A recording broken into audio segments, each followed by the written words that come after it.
And now everything from this point forward will be recorded. So you met myself, you met Scott, and now we're going to go ahead and continue with just some intro here. So one of the things about taking these certifications that we found to be just true is that by taking these certifications, it more than doubles your ability to use complex operators and search optimizations. And so what does that really mean? It means we found a correlation between attending sessions like today and learning more about Sumo logic and using more advanced features within Sumo logic. And that's sort of obvious. The more you learn about something, regardless of what it is, the more you probably get deeper into it. And we just want to kind of point out that correlation. So we know that this will be beneficial for you. We have the numbers to back it up. We also want to make today fun for you as well. And I'll talk about that in a moment. So I just wanted to remind you that you will get some education here, and this will help you. Now, who's here today? I mentioned this was the Western or Central and Western area for the United States Cert Jam. And so I wanted to just show you kind of who's here today. So, mostly Central and Western United States, cities well represented all over that portion of the US. So as it says, 27 cities represented.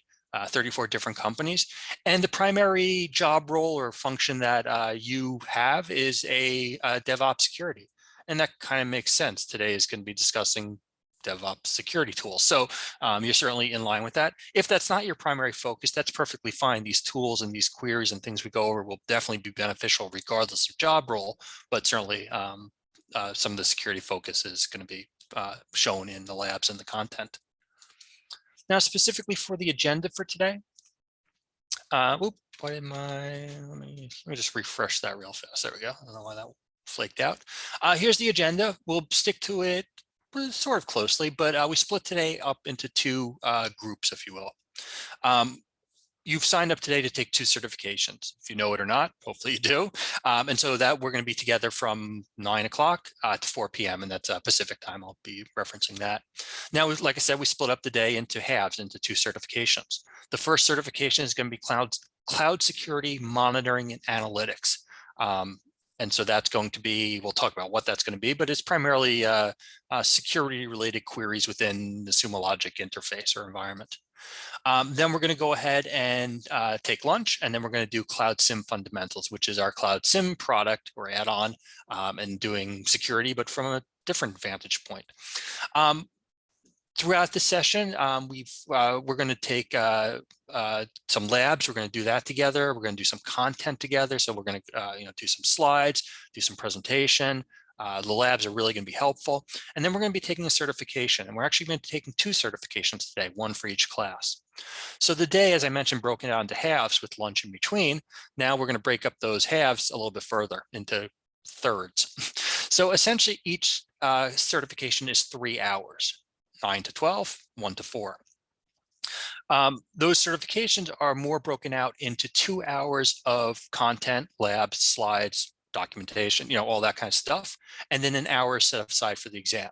So you'll have an hour for the exam. We'll talk about the details with the exam and much more specifics as we get close to it. Don't get too stressed about it. It's a free exam, free for you, free for your organization. Yeah, so just want to kind of plan for the day. The breaks, as I have highlighted here, we'll stick to those relatively closely, maybe not. Certainly, all adults, so feel free to step away if you need to for whatever reason. And if you're lost when you get back, just give a holler to Scott, and I'm sure he'll update you. And then we're going to be coming back on the 21st. So we'll be doing another session from 9 to noon. So 1 class on the 21st, and that's going to be going over observability, specifically the fundamentals. So hopefully you'll be back here for that. And yeah, that's kind of the game plan. Now, we wanted to reward you for coming today. Of course, we're providing you with education, which is its own reward. Kind of a joke, kind of not, I guess. But we wanted to give you something a little more tangible. And so what we're doing is, as it says right here, you're going to get rewarded with an Uber Eats. So if you take today's certification class, you've already done that, attend the full session, about 2 more hours for that, but you're getting there. And then if you pass that certification exam at the end of the class, an email your certificate to, as it says, training@sumologic.com, and we'll give that address and all this info later. We'll send you a $15 Uber Eats voucher. And I believe since you're taking 2 exams, you can get 2 Uber Eats. I'd recommend probably splitting up the emails if you do that. But we figured, just a way to have you enjoy some food, kind of make up for the lack of swag that we can't really provide. So I'll remind you of this a few times throughout today, but lunch is on us, so to speak, although I guess it will be really be lunch for a few days from now. But and then we had one other kind of reward swag program going on. So if you take 6 certifications, and we currently have 10 certifications, when this promo started, we only had 6. So this was going 100% for our certifications, but now you just need to go for 60%, which is a pretty low bar, I guess. But what we'll do is we'll send you a backpack. So get 6 certifications and we'll send you this cool laptop backpack. And it's a good one. It's not one of the garbage ones. So pretty high quality backpack, take 6 of the certs. If you attend today and Thursday, you're half the way there, excuse me, and you've probably already taken your fundamentals. So this could be an easy promo for you to qualify for. And I'll put the link and all that up later as well. So just want to kind of mention it. Let's see, what else do we have in our deck here of fun? Some training events that are coming up. So today is, mostly security based, and Thursday as well. But coming up, if that's not the right, content for you, or you want to attend this content, please sign up for this. So platform coming up prior to Thanksgiving. Then after Thanksgiving, we have DevOps, and then in the new year, we have security. So we'll be sending out emails for that, not spamming you with them, but just reminding you that these exist, and certainly if they're appropriate, please join us. All right, let's see, a couple more slides. The Slack channel, yeah, this is worth reminding you. Let me go ahead and put this in the Slack, in the chat, is we do have a Slack channel. So great way to get in touch with us at Sumo. Certainly if you have a current, point of contact, I'll always recommend going through someone directly, but otherwise using this Slack is great. We have well, every job role kind of monitors that and engages. So after today or after Thursday, if you still need help, this is certainly one way to get it. All right, so thank you for sitting through the intro presentation. And so now what we're going to do is now we're going to dive into cloud security monitoring. So now we're going to start the first certification for today. Once again, questions or comments, go ahead and put them in the chat. It looks like we're pretty good so far. Yep. So let's just roll along here. So once again, welcome to Cloud Security Monitoring Analytics. The schedule, as discussed, we'll talk about it in a moment, but we've already really done so. Yeah, let's just dive in. I'm not going to rely on slides too much. I use them for kind of the intro just to get things going. Then I do a demo, and then we're going to do a lot of labs. So today's going to be a lot of, especially the morning and the afternoon, heavy on the keyboard. And we'll talk about how to do that all shortly. But let's dive in here. So course agenda, as described, taking that 3-hour block and divvying it up, doing the introduction right now, which is already kind of starting to do it. Going to do a quick demo for you, and then we're going to do some hands-on labs. And those labs are going to be made up of things that are shown in that security demo. So in the demo, I'm going to show cool things that you can do with Sumo, and then we're going to do those things together, and then we're going to take that certification. Sumo Logic Continuous Intelligence Platform. So what I wanted to show here is not a plug for Sumo, but just a little description of who we are, what we do. Everybody in this course is probably taking our fundamentals class. I'm assuming that, and if you haven't, that's perfectly fine. If you haven't, you've probably, if you're taking these courses, you probably know a little bit about Sumo or have used it before. And I should have done a poll to check that, but regardless, and if you haven't, you'll be fine for today. But what we wanted to show here is just many ways that Sumo can help. Of course, today we're really focusing on that top panel of security intelligence. That's really the focus, kind of the focus for today. But Sumo can be used for operational intelligence, business intelligence, global intelligence, just all different ways to take your data, regardless of what it is, and slice and dice it and analyze it, to probably oversimplify it. Where does your data come from? I mean, everywhere. Data is generated from apps, it's generated from microservices, cloud systems, et cetera, and You probably know that there's data all over, and that's probably one of the reasons why you've come to Sumo is you have data all over the place, and it's chaotic, and you're using different systems, and that you can bring them all to Sumo, and ta-da, everything kind of comes out and get benefit, get power from that information.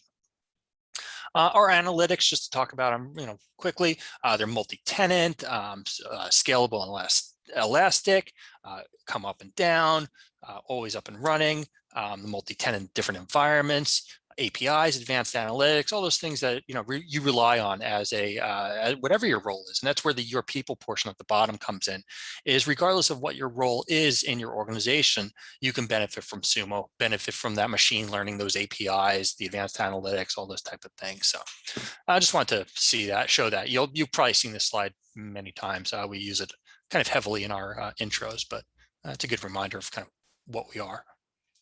Now, today we're talking specifically about security intelligence solutions, but we're really going to be talking about one. Actually, in this case, we're going to be talking about two, because we're going to be doing the right one in the afternoon.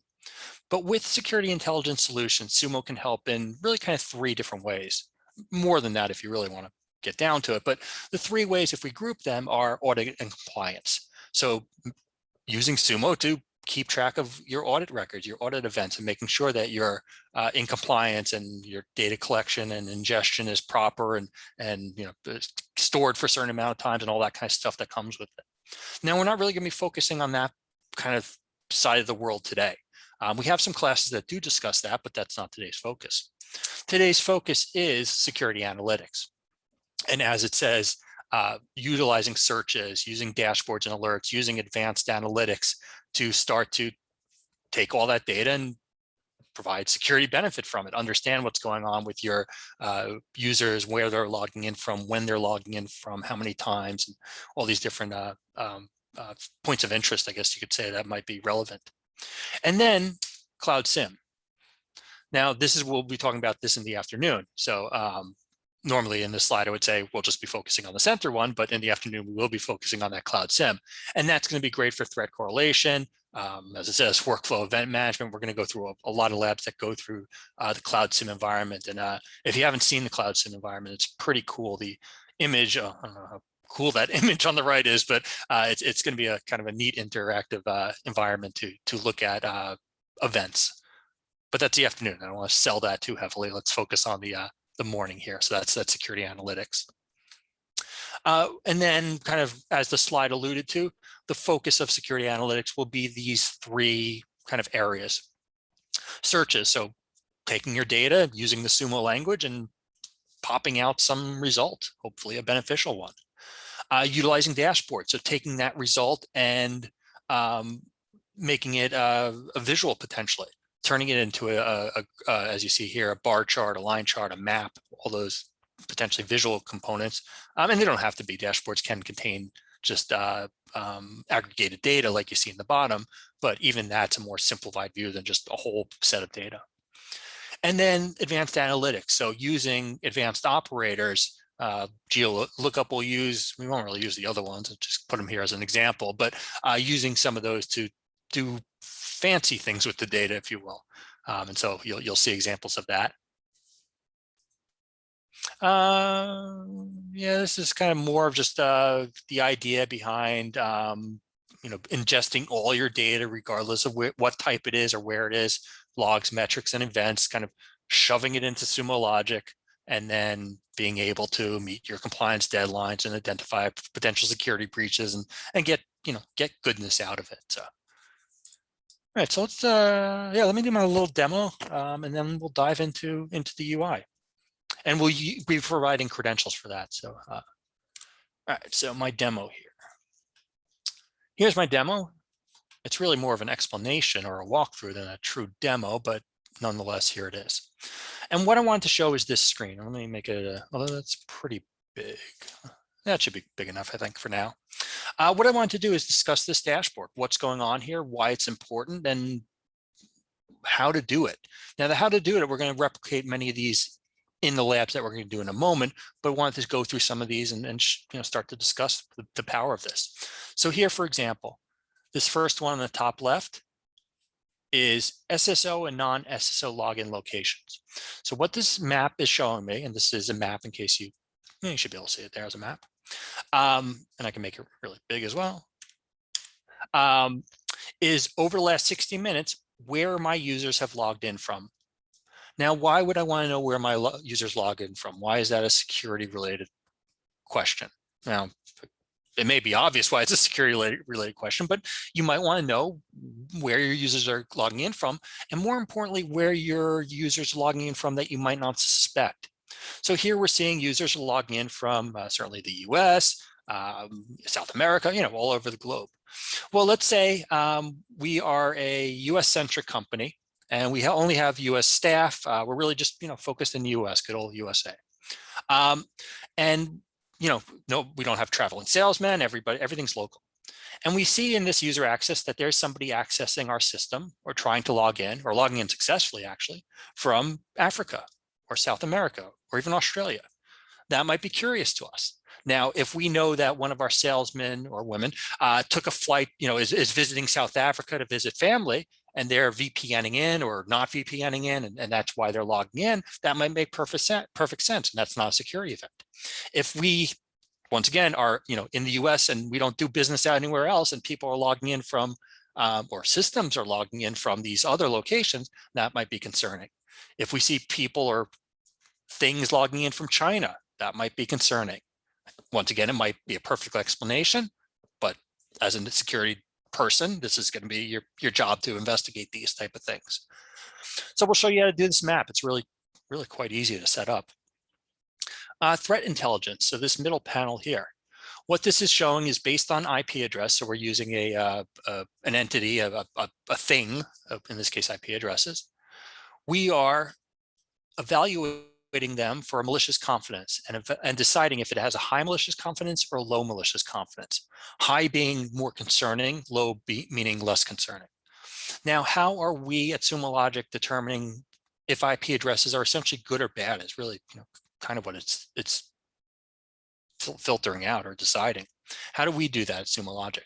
Well, we are really great at log analytics, threat analyzation, threat intelligence.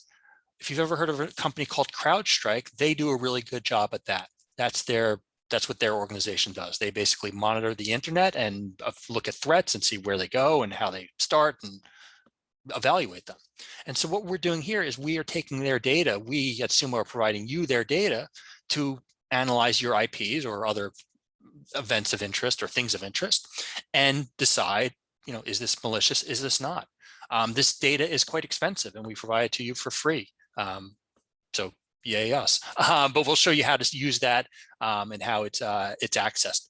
Both the threat intelligence data and this mapping data are going to be utilizing lookup tables. So we'll show you two different lookup tables pretty quickly once we get into the labs, which are also, I was going to say cool again. They're cool to me. I don't know how cool they are to anybody else, but they are really quite helpful. Another panel here on the top right, suspicious login distances. So what we have here is over the last 24 hours, the system is looking to see where people log in. It's looking to see where they log in twice during a time period. And the system is calculating using math, and we'll get into the math, it gets quite fancy, but is determining physically based on IP address where that person logged in, where they logged in again, analyzing how far apart those two locations are and letting us know this is fishy. And so this is right now telling us that Damon has logged in from the United States and Egypt over the last 24 hours. And that's kind of weird because that's really far apart. And based on, we'll look at some more details of this shortly in the lab, we will understand that Damon could not have flown between these two locations in the time when he logged in here and here. And so it provides some suspicion. Now, once again, because somebody logged in from two different countries in a time period, does that mean they are a malicious hacker trying to steal your data? Maybe.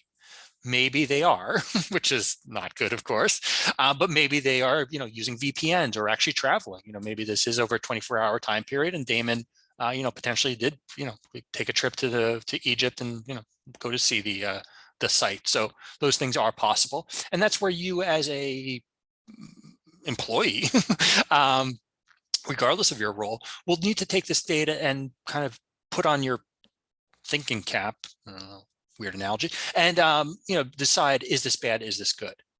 If Damon is, testing VPNs around the world, then this might make perfect sense. If he's traveling to Egypt and, he checked in at SFO and then flew to Egypt, within 24 hours, that's certainly possible. If Damon's no longer with the company, this is quite concerning. If Damon's on holiday in Texas, this is, more concerning. And so that's where you need to evaluate these things. Let's see what else. I'm not going to go through all these. Let's see, which one should we see? Here's a simple one, just firewall traffic types, bytes received, bytes sent. It's really simple, but giving you a good visual of those two things, and seeing spikes of sent or received could be indicative of something. This one's a better one to look at, though, is this firewall traffic volume. This is utilizing a advanced analytic feature that we call outlier. And what outlier does is allows the system to see deviation from the norm. So what the system's doing here is determining what is normal, represented by this kind of gray line for firewall traffic. It's using this brown kind of cloud, not the greatest coloring scheme, but this brown cloud to represent the range of what is considered acceptable by the system, by this outlier operator running. And then utilizing these pink triangles to let us know when things were outside the norm, essentially when we had more traffic volume than was expected.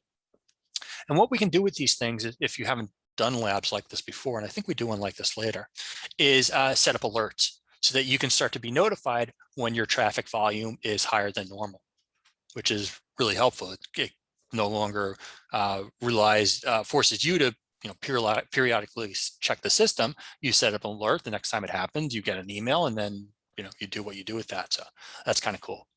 A couple, just the last ones here. File integrity malware. Here we have just the system, for example, the anti-malware event, looking at events and then providing statuses on results, I guess, of what occurred to those events. So we're going to focus today. We're going to make, let's see, I think the most of the top column we're going to replicate. We're going to use the outlier, and then we have a few other labs not here that we'll do as well. So at this point, let me go ahead and get out of that. Let me get back into the deck, and let's go ahead and log into the training environment together. So let me put these credentials on the screen. There we go. I'll go ahead and throw them in the chat. And so what we're going to do is we're going to log into service.sumologic.com. Hopefully you're familiar with logging into Sumo Logic. If you're not, that's fine. I'd be surprised, but either way is okay. And then we're going to go ahead and use the credentials of training plus analyst number. And we want you to select a 3-digit number. We have a pretty small group today, so if you actually let us know what number you use and when you get logged in, that will be good indication that you're in the system. Go ahead and put that 3-digit number. If we overlap, it's fine for today. So training plus analyst 007, training plus analyst 321, 948, whatever. It can be any number. It doesn't have to just be between 351. And then the password is security21 exclamation point. So capital SECURITY 21 exclamation point. That password rotates each month. It will change on about 2 weeks. So, and we can always provide you the latest and greatest number. I'll show you later how to get that account as well. So service.sumologic.com, training plus analyst number at sumologic.com, and then security21 exclamation point. And I am going to log in. Can someone else verify they logged? Okay, good. So if you have any issues logging in, let us know. If you get an account that's locked out or something like that, this is a training environment, just grab a different number. There's no reason to try to troubleshoot an authentication issue in such a short class today. So again, if you have any issues, just grab a different number. Yeah, thank you for reminding that. Oh, it's wrong window. And then the other thing I'm going to provide is the labs.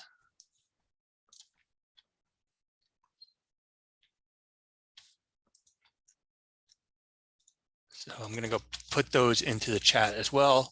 Excuse me. So logging into Sumo. Even though you do have access to this lab environment for next couple of weeks, so does every other student we teach in this class. So if you log out and you want to come back into the account that you had before, can't guarantee that somebody else hasn't used that number and done other things with it. So just a heads up on that one there. Yeah, thank you for that, Scott. We do clean it out periodically as well. And we also or keep in mind, since it is shared like that, don't put anything proprietary. So don't use any names that might be sensitive. But other than that, feel free to utilize the system. So let's see, it looks like we got a couple people logged in. I'd like to see a few more. And if you're having problems, let us know. Also, if you do want to just sit back and watch, that's fine too.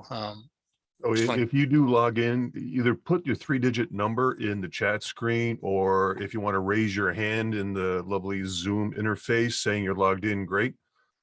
We will take no news as good news. I'm not going to ping every one of the folks in the class. So call out if you have any issues. Cool. All right, so I'll give everybody just another moment or two. So once again, log in and then go ahead and open up those labs. So let me do that as well. So for today, we're going to have two tabs, or I guess you might even have 3 tabs. So you'll have Zoom open, you'll have Sumo Logic open, and you'll have the labs open.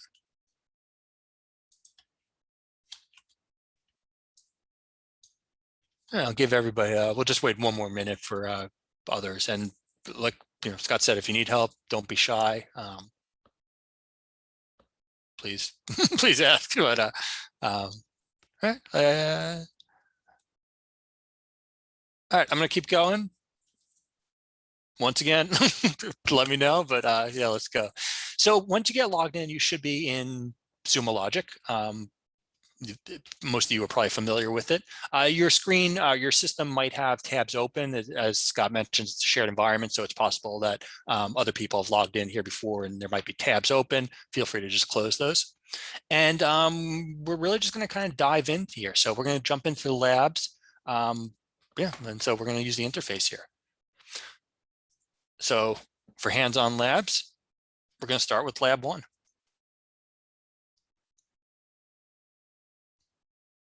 So once again, hands-on labs, lab 1. First lab is going to be around monitoring user activity. Now, why do we want to monitor user activity? Well, the lab tells us why, but as a reminder, monitoring user activity can help us understand what a user is doing. For this example, we're going to be using AWS data. Of course, you can monitor any data, but this is we use here. We use a few different data sources throughout these labs, so you might see your favorite one in there. So what we're going to do is, as it says, in this lab, we're going to create a query that will show the top 10 AWS activities with their user information. Now, for today, we at Sumo Logic are going to be providing the queries. We do this in all of our classes. You're not going to be generating your own queries. I hope that's not a disappointment. We find it's an effective teaching method. But certainly, as you were going through today, feel free to play with the data. We're together for many hours. These are labs. If you want to go on a little tangent and try searching another source category of data, modifying the lab activity in that way, that's perfectly fine. And even if you have questions about it, that should be okay. So just want to let you know, feel free to of course follow along exactly letter to the law, but otherwise, if you want to go on a little tangent, that's fine. So what we're going to do is we're going to start with, as it said, AWS data. We're also going to be creating a bunch of different panels. So we're going to create a total of 5 panels today for a SOC dashboard. So like we saw in my demo, I had a dashboard of various panels of helpful information. And so what we want to do today is we want to create some of those panels, actually a couple more of those, and then you can actually export that dashboard and take it with you into your own environment.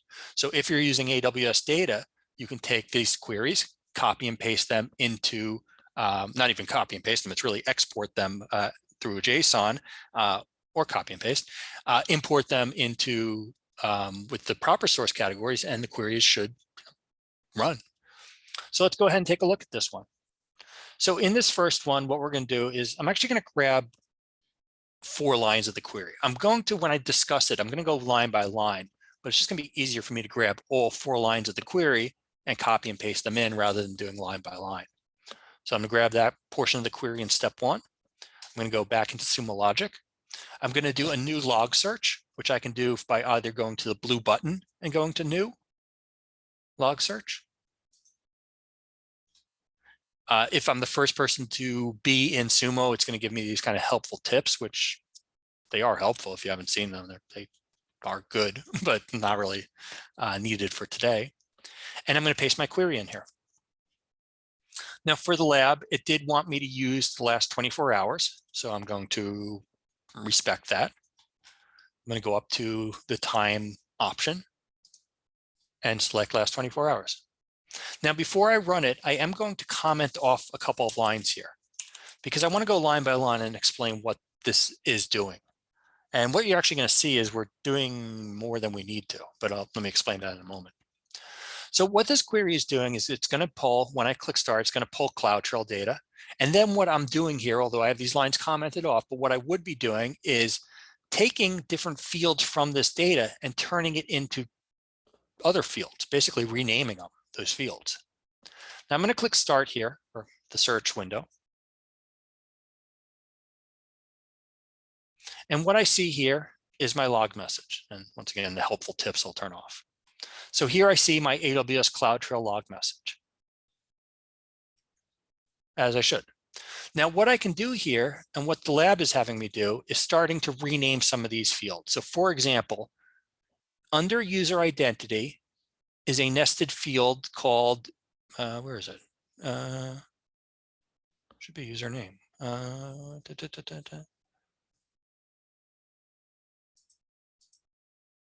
Let me try another one. That's weird. It should be in there. I don't know what's not there, but we can use the other ones.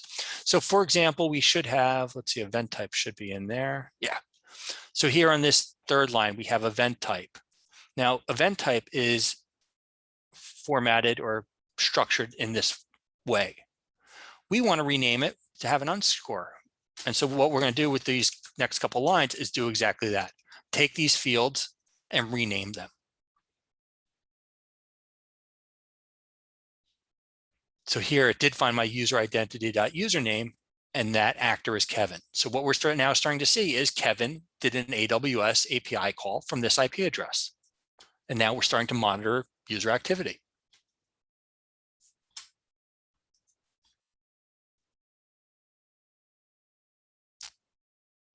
And so as it says here, we can do this. Oh yeah, we can do this line too. Also, we can do the event name, sorry. So what we can do is we can go ahead and grab this line here, or we can go ahead and utilize the UI, and that's what it's showing us. So what we can also do is if we wanted to change the event name to do event underscore name, we can go to our fields over here, and we can go ahead and select event name and right click on it. And then we can choose to parse the selected key.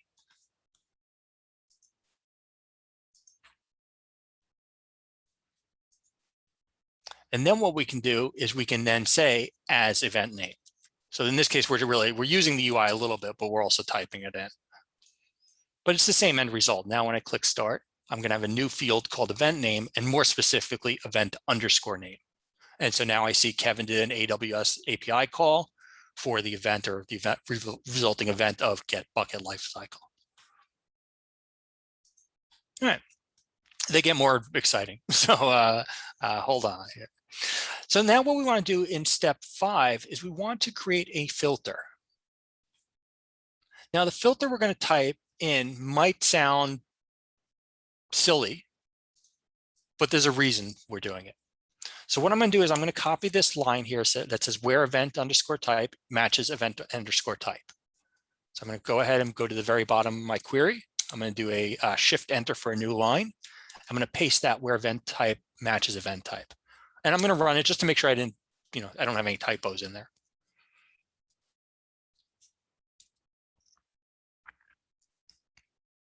Okay, it returns. Now, why am I doing event type matches event type? That, like I said, that seems repetitive. What we're going to do is we're going to turn this into a filter where we can modify the event type using a filter selector.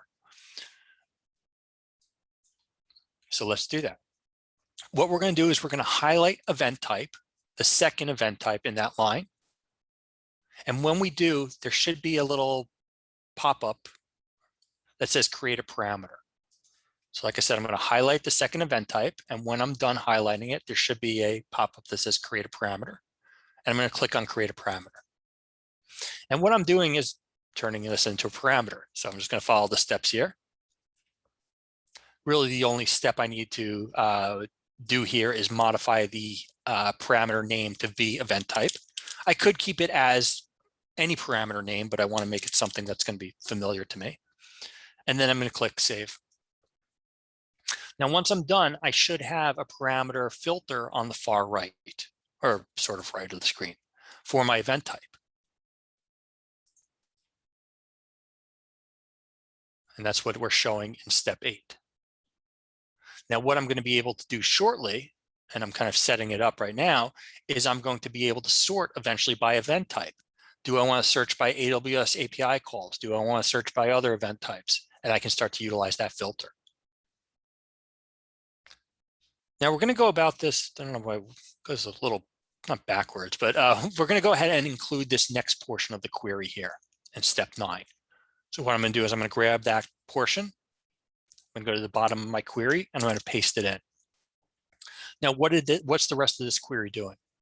Well, this line here, where actor matches actor, is doing the same thing, or not the same thing, but creating a parameter like we did with event type.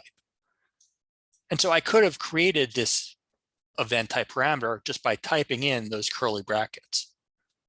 Once again, just 2 ways to do things, and you'll find that's a common theme in Sumo logic. Now what I'm going to do is I'm going to aggregate my data. Let me go ahead and turn off these last 3 lines just to do them one by one. So I'm going to run it. I have my actor matches event type, actor matches actor, event type matches event type. Now what I'm going to do is this next line of count by actor, event type, and event name. And this is going to provide aggregation for me. So I'm going to go ahead and do this.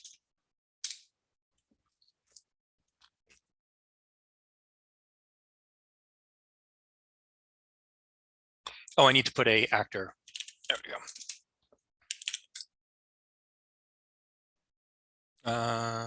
Actually, let me put wildcards in there.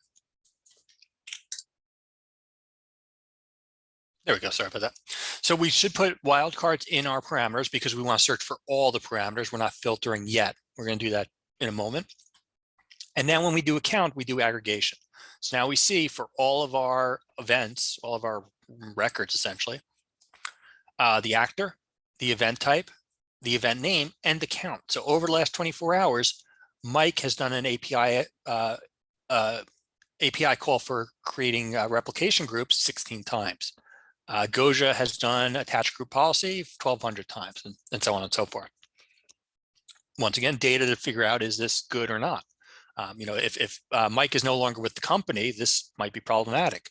Or maybe we're using Mike's account to run API calls, which if he's not with the company is also problematic, but is also probably done more frequently than it should be.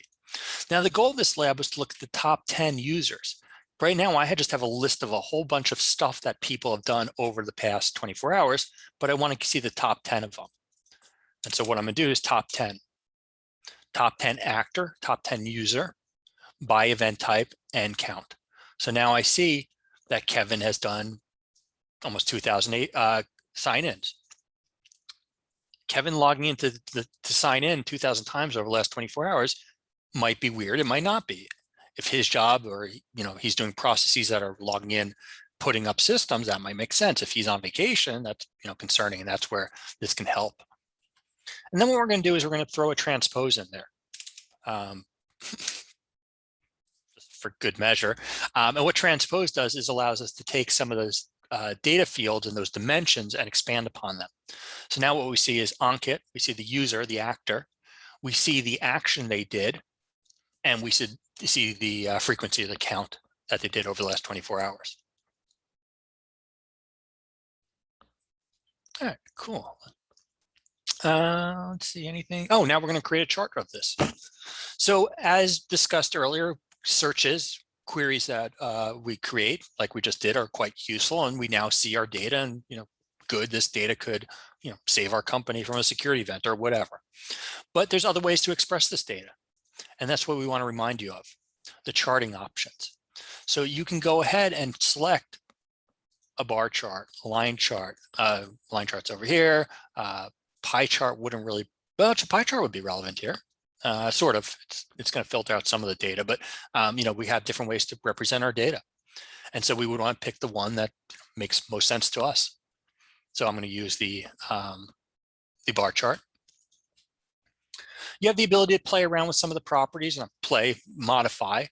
So if you click on the gear icon, you can change properties, change color schemes, things like that.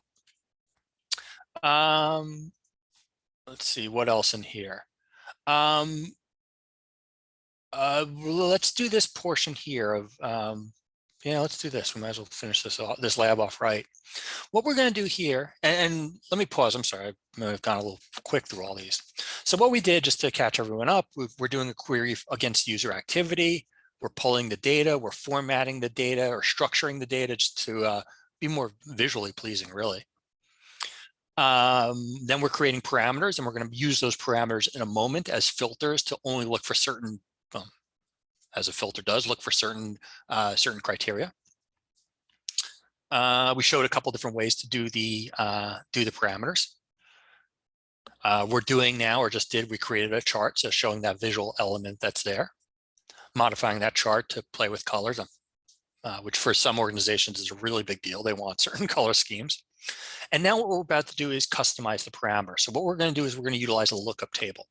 We're going to use a few different lookup tables today, and I described two of them earlier when I mentioned CrowdStrike and the geolocation lookup table. But what we're going to do now is we're going to create a internal lookup table and fill that lookup table with event types. So with the event types, as we've seen, there are two different really primary event types. There's the AWS API call and the AWS console sign-ins. Now, what if I want to search for those event types? How do I do so? Now, I could go to say where event types matches, and I could type AWS API call, but I don't want to. I want to use a filter.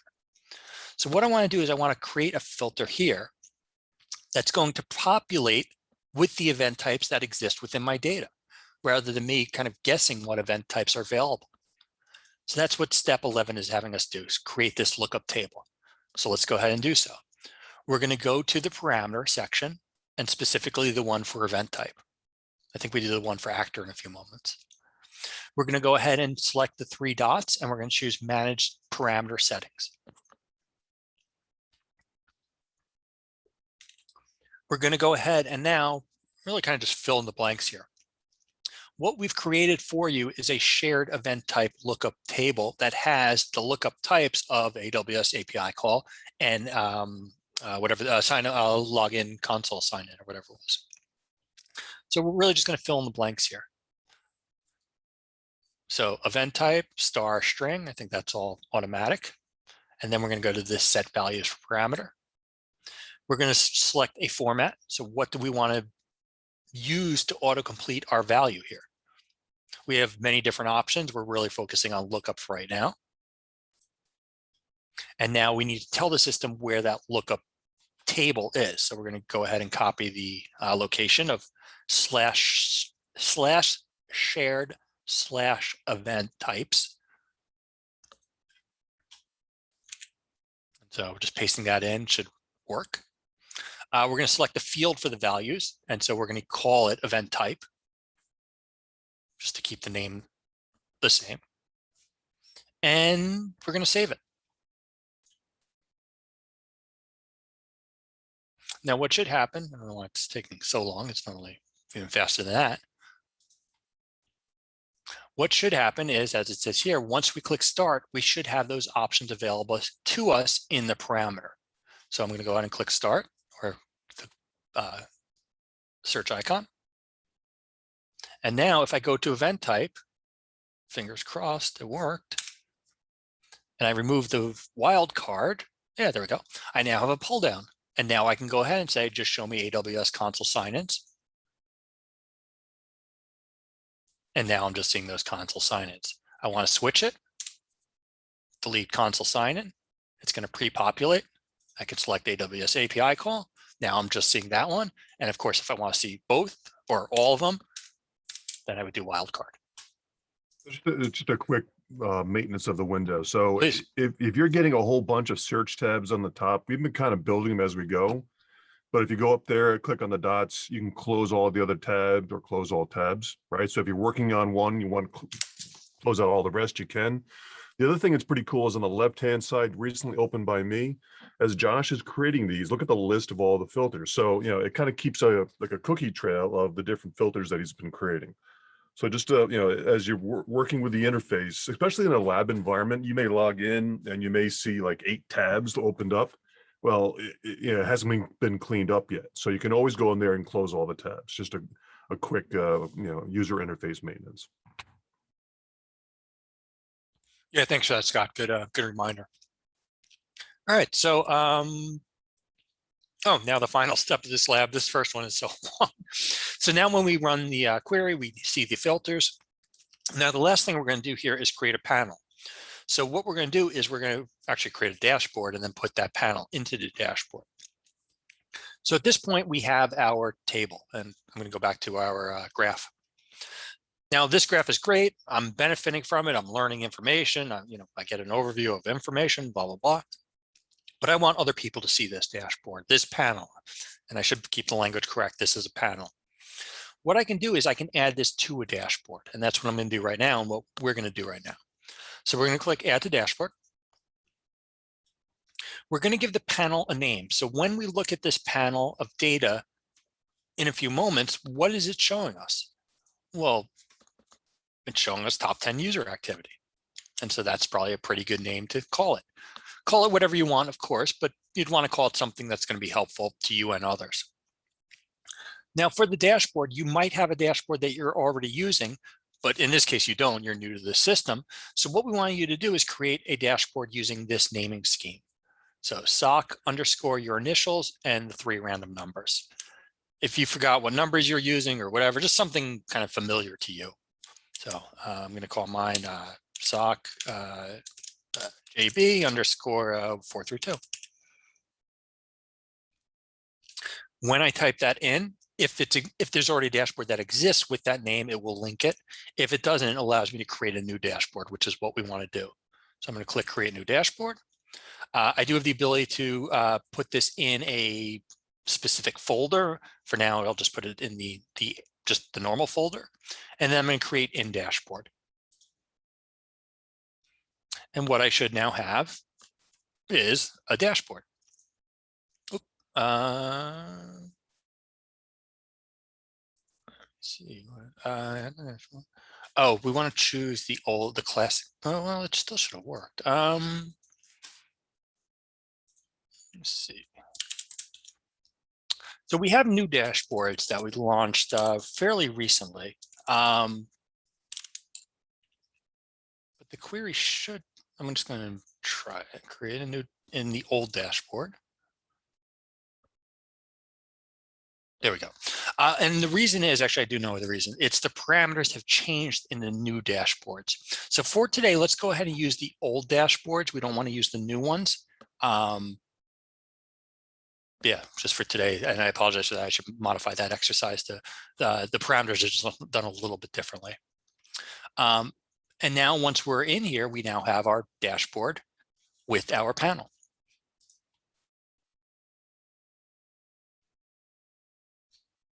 And now what we can also do as a reminder, and that's the other reason why we're doing the this old style, is we can utilize the filters. What I can do now is I can go to my filter and I can now say, just show me, like I did earlier, the AWS, either one, console sign-in. Now, what this is going to be helpful for in a few moments is as we add more panels, we can filter many panels using one filter. So that's kind of why we're doing all that. All right, that first lab is a bit of a monster, but we made it through. So any questions on that? All right, let's go to lab 2. Now lab 2 is going to be geolocation. This is my favorite operator, which is, actually it's not an operator, it's really more of a lookup table. But this is really cool. I keep saying cool, I don't know. It's helpful. What we're going to do is, as lab describes, very simply show you how to do geolocation of console logins.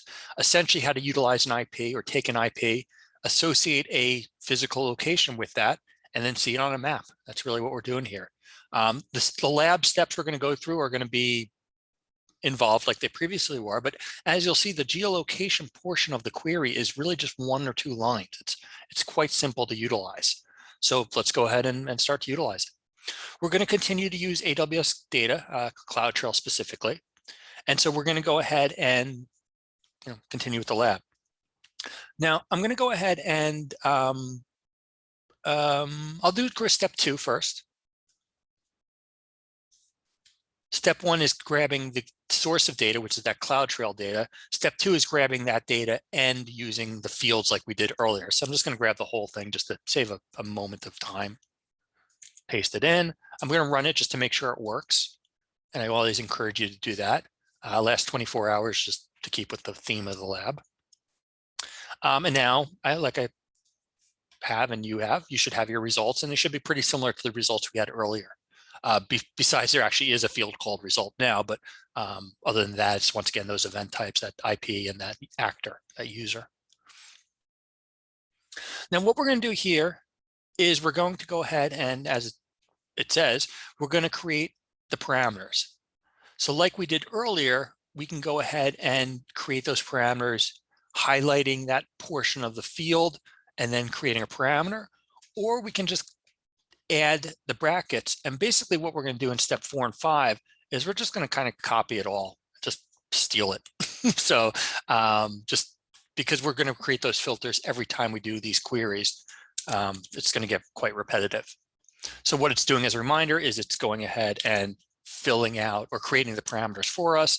We're going to put wildcards so we see all results. We get all results, and now we're going to continue with the query.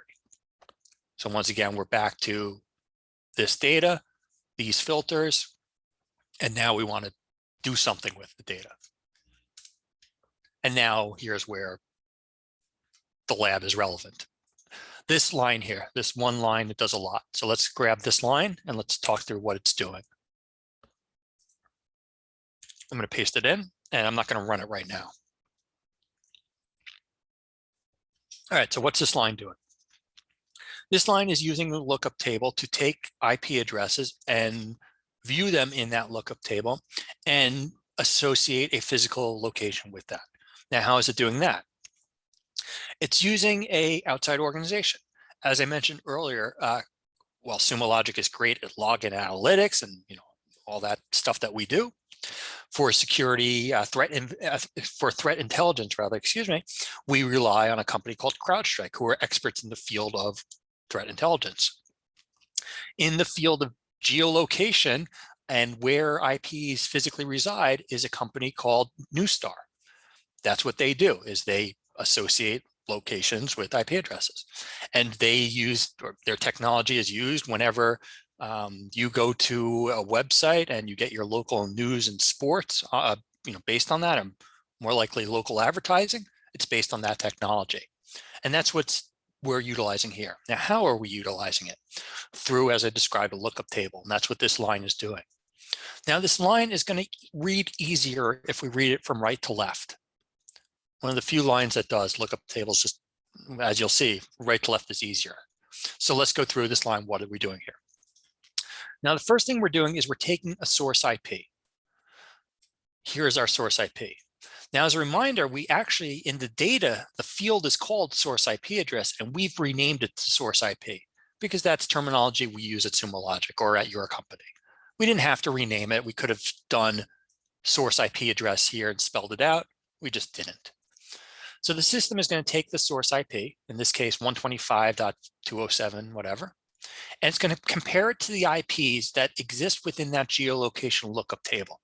That table of Neustar data that's constantly being refreshed, that's showing where somebody is or where the IP is from. And it doesn't really have to be somebody, it can be a system. Now, what we're doing here is we're extracting data from that lookup table. We're going to extract the latitude, the longitude, the country name, the city, the region. Now, we don't need all this data for our map, but we're going to extract it just to show off. So I'm going to click search. I'm now going to have my query lines. And now I'm going to see specifically that Ankit did this console login from China and this latitude and longitude. Kevin did this console login from Japan. He did one from Australia. Now, once again, should Kevin be doing this? That's one conversation. But certainly we're seeing that Kevin is egressing out of Australia. Now, that's good information. But what we want to do is we want to go ahead and create this map to give the visual component. This data is great if we wanted to search for regions. So if I wanted to do I could create a parameter and say, show me where the country name equals Australia, and do things like that. But I want a visual of where people are logging in from. I just don't want this raw data.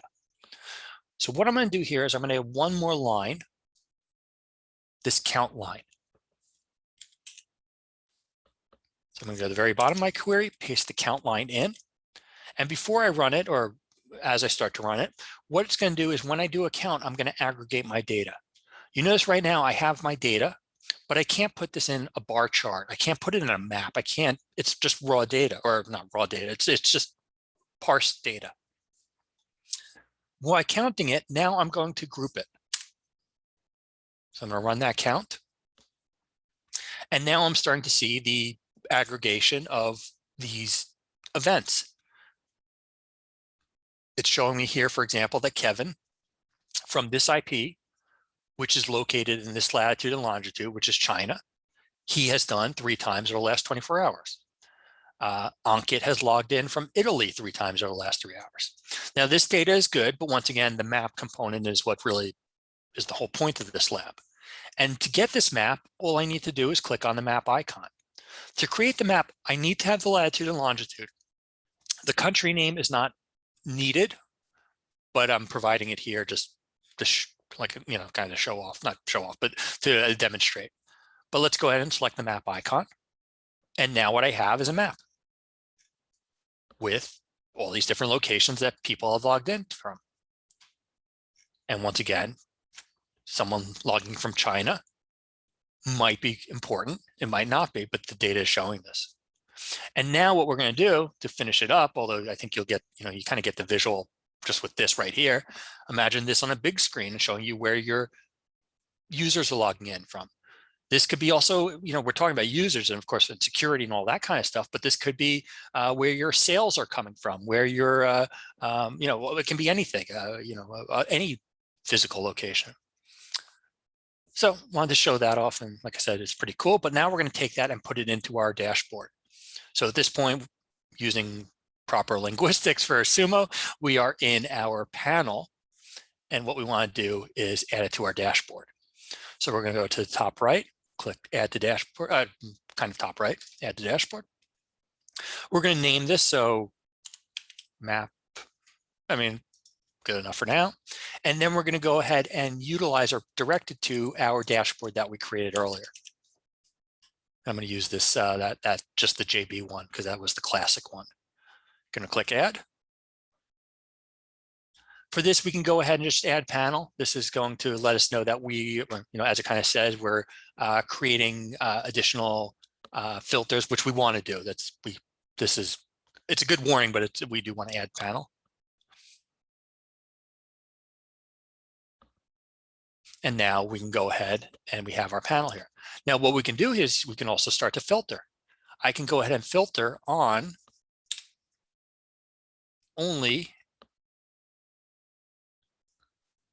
AWS console sign-ins. And now my map is only showing console sign-ins and my user activity is only showing console sign-ins. And so we're starting to, just be able to utilize those filters.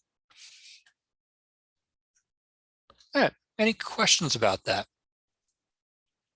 Making sense, hopefully? I know we're a quiet group. That's okay. We'll probably do one more lab and then we'll take a break. Yeah, we'll do one, maybe two. But time-wise, we're doing well. So yeah, let's keep going. Next lab, 3, top 10 number. I should just be top 10 failed login attempts, but no, I guess top 10 number of failed login attempts is proper. What if you want to see, as it describes, number of failed login attempts? Now, as it says right here, oftentimes you want to detect failed logins. Could be someone forgot their password or made a typo. Probably the most common reason. It could be a malicious hacker trying to do a brute force attempt. Hopefully you can identify the difference, and that's what we want to help you identify. So let's take a look at this. The first part of these labs, like I said, are going to get repetitive. Well, for for most of these next labs. So I'm going to just take step 3, which has the source and the fields, and just copy them.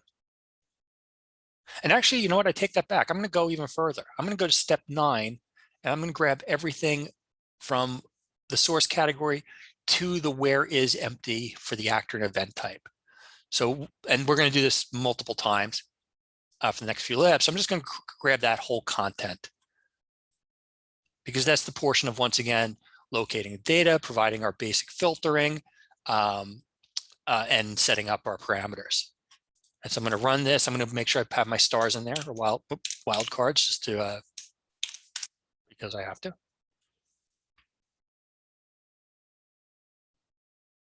And I have data, so I'm good.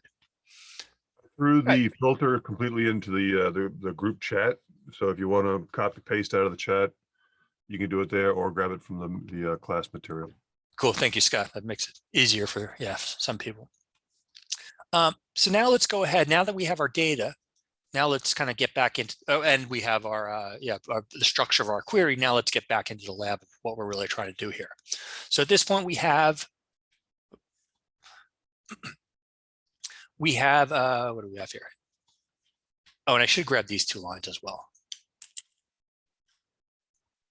I think Scott had them properly, so I should have just copied and pasted here. What I wanted to grab are these 2 lines, which these are going to go ahead and look at the result and only look for failures. Because in our data right now, we have successful logins and we have failed logins. I'm not going to look for them. They're in there somewhere. Now, in this exercise, I don't care about successful logins. If someone logged in, they logged in, great. I'm looking for those people that could not log in successfully. Now, once again, someone logging in successfully could be a security event, but that's not the conversation here. We want to talk about those failed logins. So that's why I'm going to say specifically look for result equal failure. And I could create this as a parameter, and specifically look for the event type where AWS console equals sign in. And I could create that as a parameter as well. And we're just not, but that's okay. I'm going to run it once again, just to make sure I get my data. And now I should only get data of AWS console sign in failures. Oh, and in the last 24 hours, that's why I didn't have too much data in there. So now over the last 24 hours, I see that there have been 76 failed login attempts. That's good to know. But I want to start to aggregate this data. I want to start to understand this. Who, when. Those are really the 2 WHs I could do. And that's what I'm going to do with the bottom portion of this query that is in step 8. What I'm going to do is aggregate my data over time. So I'm going to paste the query in, and I'll once again talk about it. Let me just put this on a new line just to visually make it a little easier to understand. Now I put this time slice 1H in there. What does that mean? And you might know. If you don't, that's fine. What that means is I'm utilizing an operator called time slice.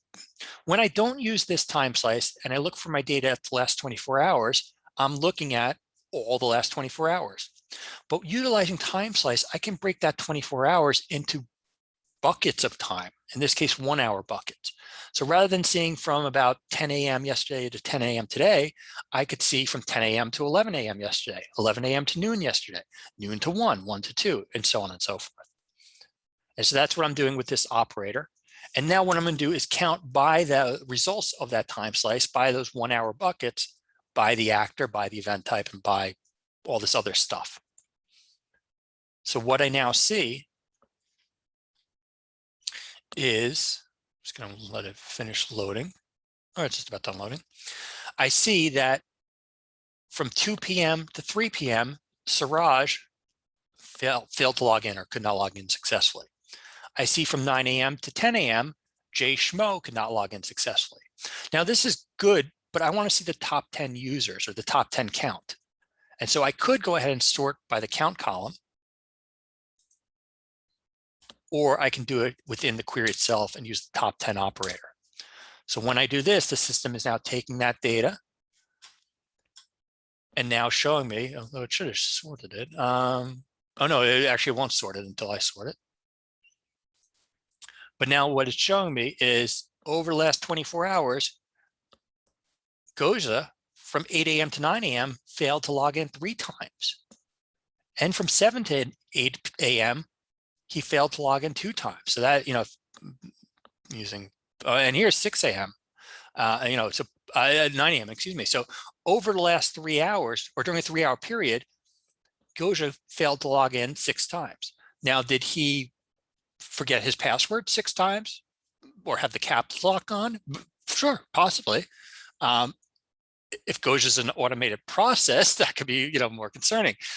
If Goja is on away on vacation, this could, maybe someone's trying to not brute force, but trying to, figure out the credentials. And so that's where you, once again, kind of put your hat on and decide what to do with the data.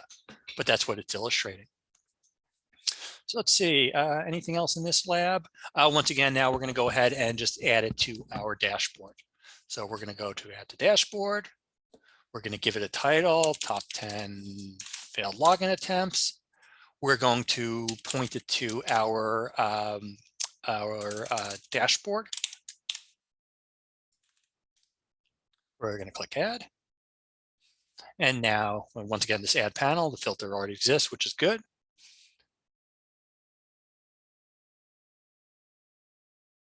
And now we have this over here. Now, one thing we do in this lab, let me see if we change it in here. We don't change it in the lab, which is kind of weird. But I just wanted to address, address it. For this lab, we weren't looking specifically for event type equals AWS console sign-in. And we essentially hard-coded that into the query. Now, when we have our dashboard in here, it's hard-coded in there. So what I should have done and what the lab should have done is had us select, well, I guess it could be done either way. Yeah, but we should have done that. We should have turned this into event type and then used the parameter selection here, or the filter selection, well, parameter and filter selection there, to go ahead and filter from here. So it's not wrong that we did it that way, but it is probably just worth pointing out, I guess. So, all right, let's see, that was pretty good. Time were still pretty good. Questions were pretty good. Let's go ahead and let's do the next lab. Then we'll probably take a break. Yeah, let's go ahead with this one. So this is lab 4. This is, now we're really utilizing brute force attacks. So in the previous lab, we were just looking for failed logins. A failed login can happen. Here, we want to look at brute force attacks, not necessarily just a failed login occurred, but a failed login over a period of time. And so that's what we want to detect, or that's the goal of this lab. So not just looking at failed logins, but how many occurred and in what period of time. So let's go ahead and do so. Once again, the first chunk of this lab is pretty similar. So I'm going to go down to the query, and I'm going to grab the first chunk up to the time slice. So I'm going to go ahead and paste that in. Last 24 hours. I'm going to run it just to make sure it runs and make sure I have my wildcards in there. So now I have my records, which is where I want to get. I'm just have my data coming in. Once again, this is the stuff we've done repetitively. Now we want to go ahead and we want to utilize this counting system, if you will. I'm going to grab the whole portion of this query for step 9, but I'll go line by line to show what it does, because the visual is important here. So I'm going to paste it in, and I'm going to comment off my lines, and then go line by line. All right. So we now have our data, and we have our various results. Our result is, in this case, binary. It's either going to be successful or a fail. And we want to start to look for those successful logins as well as those failed logins. Because a brute force, if somebody logged in successfully one time, that's not a brute force attack. If they logged in successfully twice, that's not a brute force attack. If they failed to log in once and then logged in, is that a brute force attack? Well, could be if the brute force got lucky in the first guess. If somebody logs in, fails to log in 14 times and then logs in successfully, that might be a little more indicative of a successful brute force attack. And so that's what we want to look for, that a lot of fails with the success. Now, how are we going to do that using the query language? What we're going to do is we're going to use this method. Many ways to do this. So this is not the only way to come to this result, but this is the way we want to present. What we're doing here is we're going to look at the result field, and more specifically, the value of the result. And we're going to create a tally system using 1 or 0 based on what the value of the result is. So if the result equals a success, what's going to happen is a new column is going to be created called success count. And if the result equals a success, there's going to be a 1 in that success count column. If it's not a success, there's going to be a 0. So let's run this and take a look. I now have a success count column. In this case, the result was a success, and so I have 1 in the success count column. It's a bit of a tongue twister. Let me go down. I'm just going to hide a little bit of this just to get some space back. Here's a failure. Is that a success? No. And so in the success count column is a 0. Now what I'm going to do is do basically the same thing, but for a failure count column. If it's a failure, I'm going to put a 1 in the column. If it's not, I'm going to put a 0. So I'm going to run this again. And now I have my failure count column and my success count column. Every result is going to be either a success or a failure. So there's either going to be a 1 here and a 0 here, or a 1 here and a 0 there. So now I have all these 1s and 0s of whether or not failure count or success count occurred. Now, what am I going to do with these things? What I'm going to do is I'm going to take them very simply and add them all up. I'm going to take the success count and add them all up. I'm going to take the failure count and add them all up. And I'm going to do it based on time slice actor and event type. Now, what I'm going to get here is a new tab for aggregation.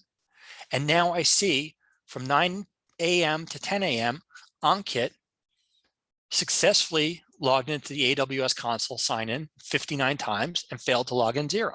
Every time he logged in was successful. Good, Ankit knows his password. Here, 2 hours later, same thing. He logged in 55 times successfully, no fails. Good, he knows his password.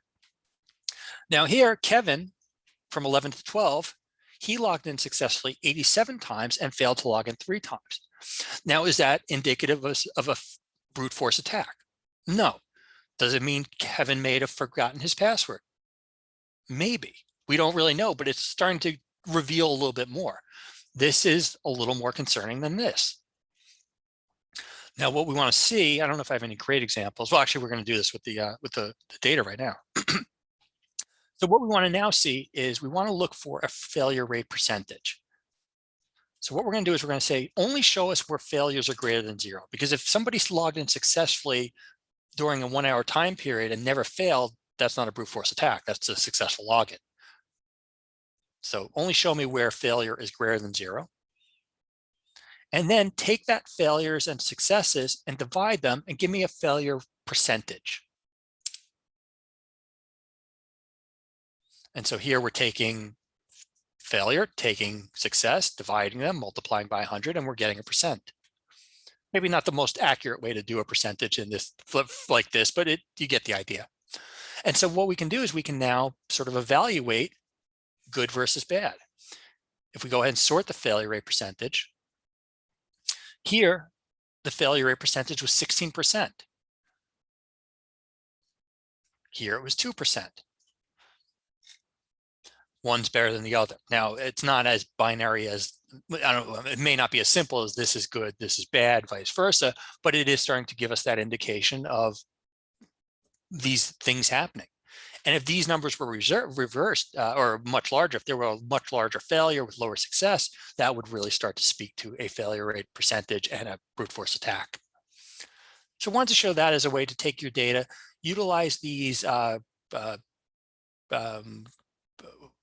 counting columns, I guess I like to refer to them as, and then utilize the results from there and continue on with your data. And now what we're going to do is, like we've done before, we're going to add this to a dashboard. So this is brute force. As you see, I start to get lazier with my panel titles as the day goes on. 432, click add. Add panel blindly. And now we have our, there we go, there it pops up. And now we have more panels. All right, so let's see, that gets us through lab 4. Yeah, let's go ahead and take a break. We'll come back, we'll go through these, we'll do the exam. We'll probably be yeah, we'll stick to the schedule pretty close. So let's take a let's do a 10-minute break. We got enough time to really stretch our legs. So I'll go ahead and take a break. I'm going to let me use this one. Let's use the fancy one. So yeah, let's go ahead and take a break. I'm going to put myself on mute. Scott and I, probably get beverages, but certainly if there's questions, go ahead and ask. We'll come back in 10 minutes and continue on. So thank you, everybody. I hope you're enjoying today's session and have a good little break.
Back up in a couple minutes, minute, if that. Again, remember to put the questions in the chat or use the QA panel. You guys been pretty active so far, so keep them coming.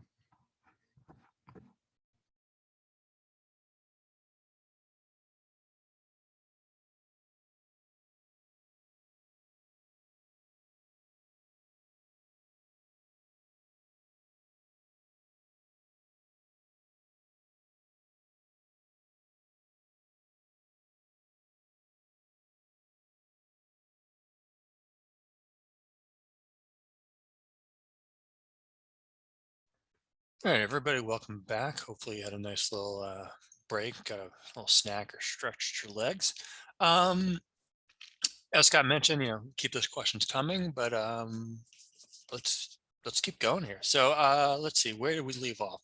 We had just finished lab 4, which was brute force attacks. And now we want to do lab 5. Lab 5 is going to get very mathematical. So let me describe lab 5 and I'll discuss the pitfall of it in a little bit. What lab 5 is going to do is going to help us detect a land speed violation. So if you remember earlier in my demo, I showed Damon had logged in from the United States and Egypt, and the system had found that questionable. Now, how did it know where US is, where Egypt is, how far apart they are, how long it might take to get there, and actually could be a real circumstance, or could it be something more malicious? And so this is what we're going to do now, is we're going to go ahead and use some of the geolocation information to see where a user logs in from. So for example, as it says here, a user might log in from Australia. They might log in from Brazil 3 hours later. Now that's physically not possible. It's called, as we're calling it here, a land speed violation. Another name for this is, there's a few names for it, but is we used to at Google, we used to call this the Superman problem, where you would have somebody log in from one place, log in from another. It wasn't physically possible for them to log in from those two different places unless they were Superman and were able to fly around the world. That would be suspicious. Now, of course, VPNs mess this whole thing up. If somebody logs in from a VPN in Brazil and logs in from one in Australia, during a 1 minute time period, that could be real, but we're going to not assume VPNs exist for this exercise. So what we're going to look at is where somebody logs in from, again, within the time period, how far apart those two locations are, how fast somebody would physically have to travel to get to those two locations, and if that's within the time of the two logins. So let's go ahead and take a look at this. The first bunch of the lab is describing what we're doing. So I was trying to describe it, but here's kind of the steps in sort of a nutshell. We're going to pull our data. So we're going to use our source category to find the data we want. We're going to parse the user and IP address information like we've done before. We're going to filter out null IP addresses. So we want to only keep IP addresses that are valid. Then what we're going to do is we're going to create, as it says here, the start of when a user logs in and examine the times each user has logged in from the IP address. So the system is going to do exactly that. It's going to look for users with a single login and kind of start a timer for at that point, if you will. Then the system is going to filter out those logins, those that have single logins, excuse me. So what I meant by that is that it's going to keep those logins that occurred more than once during a time period. So if Bill logs in from Egypt, that's not interesting to the system. If Bill logs in from Egypt and from Egypt again, that's more interesting. Egypt and US, that, so it's looking for multiple events, not just singular. Then it's going to do a bunch of, it's just really doing it's doing some fun math stuff. What it's doing is it's going to take the IP address and convert it into a decimal format, and then it's going to convert it back to an IP address. And this is just the formality of one of the formulas. It's a weird little thing that needs to take place. But what's going to happen when the IP address is converted back is we're going to do a geo lookup on each IP address. So we're no longer just see that Bill logged in from IP1 and IP2, that Bill logged in from geolocation 1 and geolocation 2. Now, once again, just because he logged in from two locations in the world does not mean that that's suspicious. You can log in from France and London, within the 4-hour time period, 2 different countries, and that could, of course, be legitimate. Now, the system is then going to calculate using the Haversine formula. This is where it gets fancy. What it's going to do is it's going to look at the location. It's going to look at the other location. It's then going to use the Haversine formula, which is going to take that those latitudes and visualize them on a sphere or a globe. It's not point to point, it's over a globe, and so different calculations need to occur. Once we figure out that distance, then it's going to calculate the speed that a user would need to travel that distance. So if that was real, how fast would somebody have to go to log in from Egypt and the United States during the time period? It's going to kind of clean it up, and then we're going to specify an impossible speed, a speed at which it's not possible to go faster than, basically a jet plane. If somebody went faster than that to log in from 2 locations during a time period, that's suspicious. If they went slower than that, it's not suspicious. And so that's what we're doing here. And so now we're going to get into the query. And so, yeah, let's just dive in here. A lot of this, we're just going to kind of cut and paste. Well, I'll go through it, I guess. So what we're going to do first is we're going to grab our source of data. So that's going to be step 2. We're just going to grab those 2 or 3 lines. It doesn't really matter. Oh, I got logged out. You might have timed out as well from break, and I apologize for those timeouts. We need to increase them. So if you did get timed out, go ahead and log back in, ideally with the credentials you were using. If you don't remember them, that's perfectly fine. Just use different ones. Once again, it's training plus analyst number, security 21 exclamation point. So go ahead and log back in if you're not logged in. I should have warned you about that. I just put those credentials back in the chat just in case you needed them. So once I'm back in here, I'm going to go to new log search. And now I'm going to start to paste my query and put it all together. Whoop, and put the query in. So I grab that, I'm going to do that. So now I'm going to start this query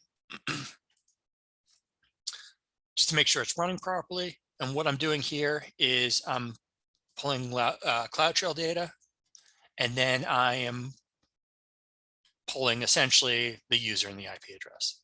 So some of these log messages, most of them have a user, and then they'll have an IP address.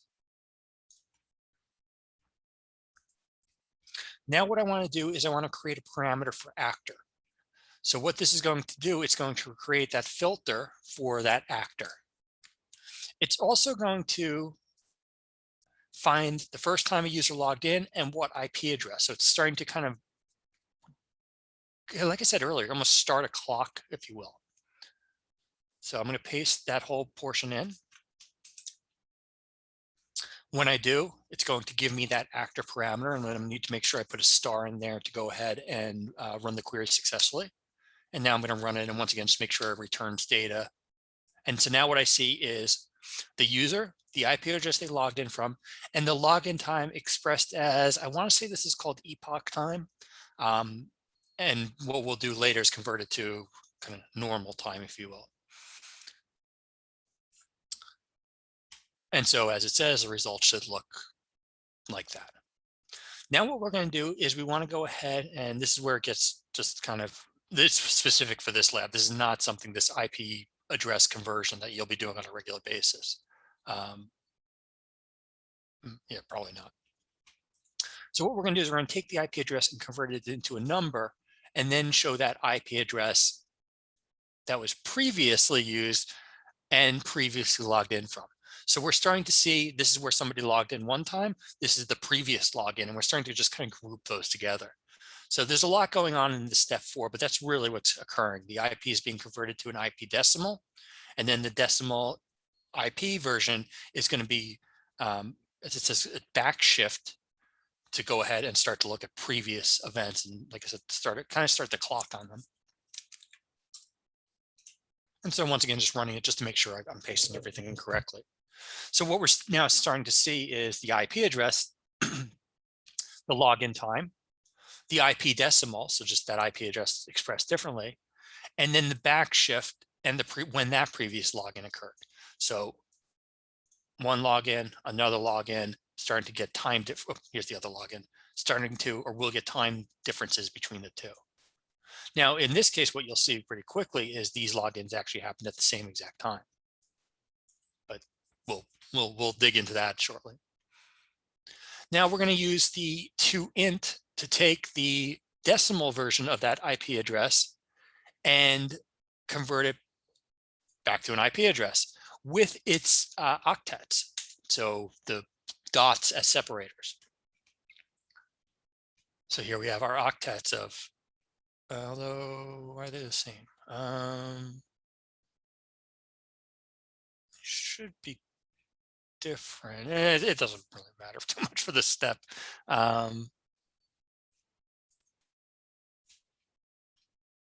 Yeah, they should be the actual octet, the dot, the dot, the dot. I'm not sure why it's not showing up like that. I'll figure that out later. But the lab still works even with this. Now what we're going to do is we're going to use the geo lookup. So the table that we used earlier, now we're going to use that here. Lines for it, because we're going to have a lookup of latitude 1 and a lookup of latitude 2. Basically, we're going to look at one IP, and then we're going to look at another IP.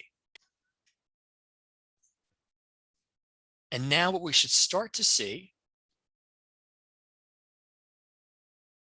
is this person logged in from this IP or this location and this other location.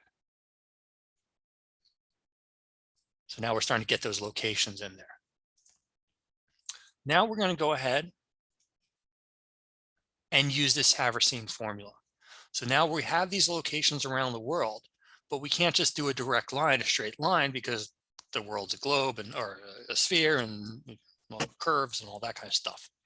And so what we're going to do here is we're going to use this Haversine formula to take the latitude and longitudes that we just found and calculate the distance between those in a sphere on Earth versus just a straight line.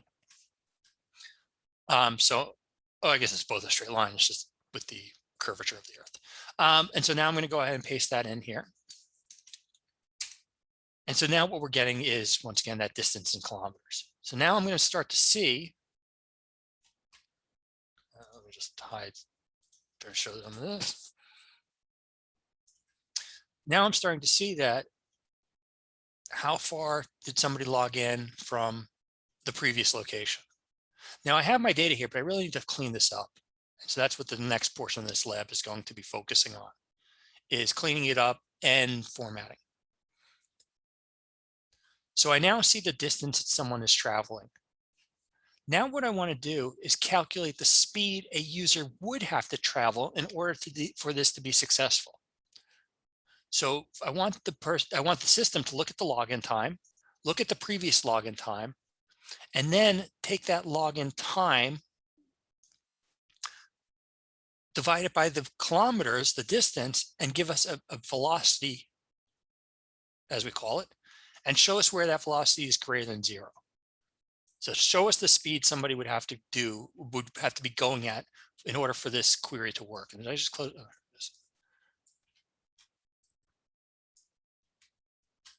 all right, so let me get rid of my table here. So I'm now we'll start to be getting speeds. Let me see, I should be able to see them all the way over here. So now I'm starting to get these apparent velocities. Now what I'm going to do is define what is a suspicious speed or not. Now I just got told what speed people would have had to travel in order for their connections to be successful, or to, yeah, not to be successful, but to be accurate. But what I want to do here is I want to say, you know what, anything over 500 kilometers per hour is suspicious. If somebody's going 40 miles an hour to get from one distance to another, that's possible. If they're going 500 kilometers per hour or greater, that's not possible. That speed of travel just doesn't really exist yet. And so that's what I'm doing here, is I'm starting to filter out some of those results of saying, only show me those speeds that are greater, because those are going to be more suspicious. So this is going to filter out a lot of results, or it should. And now I'm going to finally format this all back together. And so with this formatting, I'm taking the IP addresses, I'm taking the country names, and I'm going to show them here. So let's go ahead and just throw this all together, and the visual tells the story. So what I now see is that Mike logged in from China and Brazil. Those are 18,000 kilometers apart. And the login times were so close together that he would have had to travel 65, the speed doesn't even exist. But let's see if we can find a more relative one. Here's a better one. So here, yeah, this is a good one. Ankit right here. So Ankit logged in from Germany twice. The distance between those 2 points was 5 kilometers. The login time, the difference between those was 0.009 seconds. So he would have had to travel 540 kilometers per hour in Germany over 5 kilometers to do this successfully, or do this legitimately. Now that's not possible. You can't go that fast over that short period of space. Now, but if this had been, let's see, let's remove this. Let's look at this. Let's see if this even works.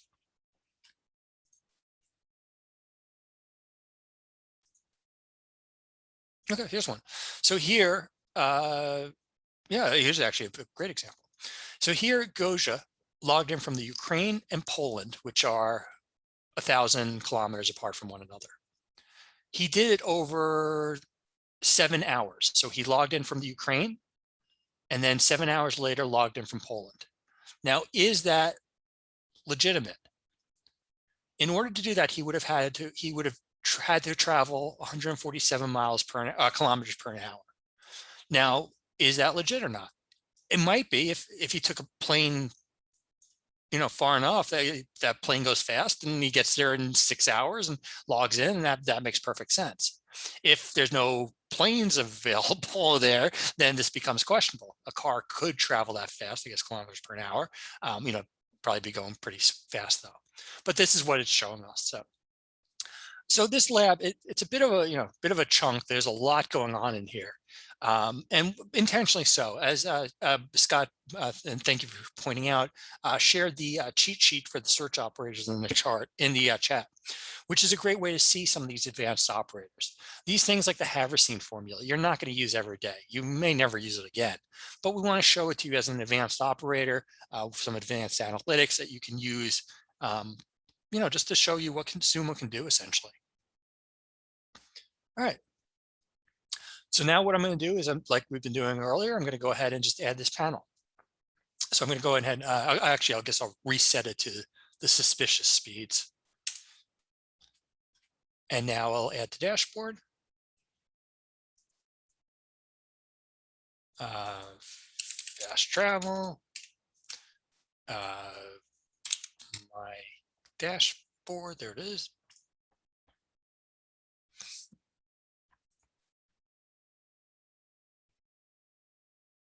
And now we see, or we'll see in a second, all the users that, oh, there it goes, where they were from, where they logged into, where they connected first, then second, the distance, and whether or not that was possible.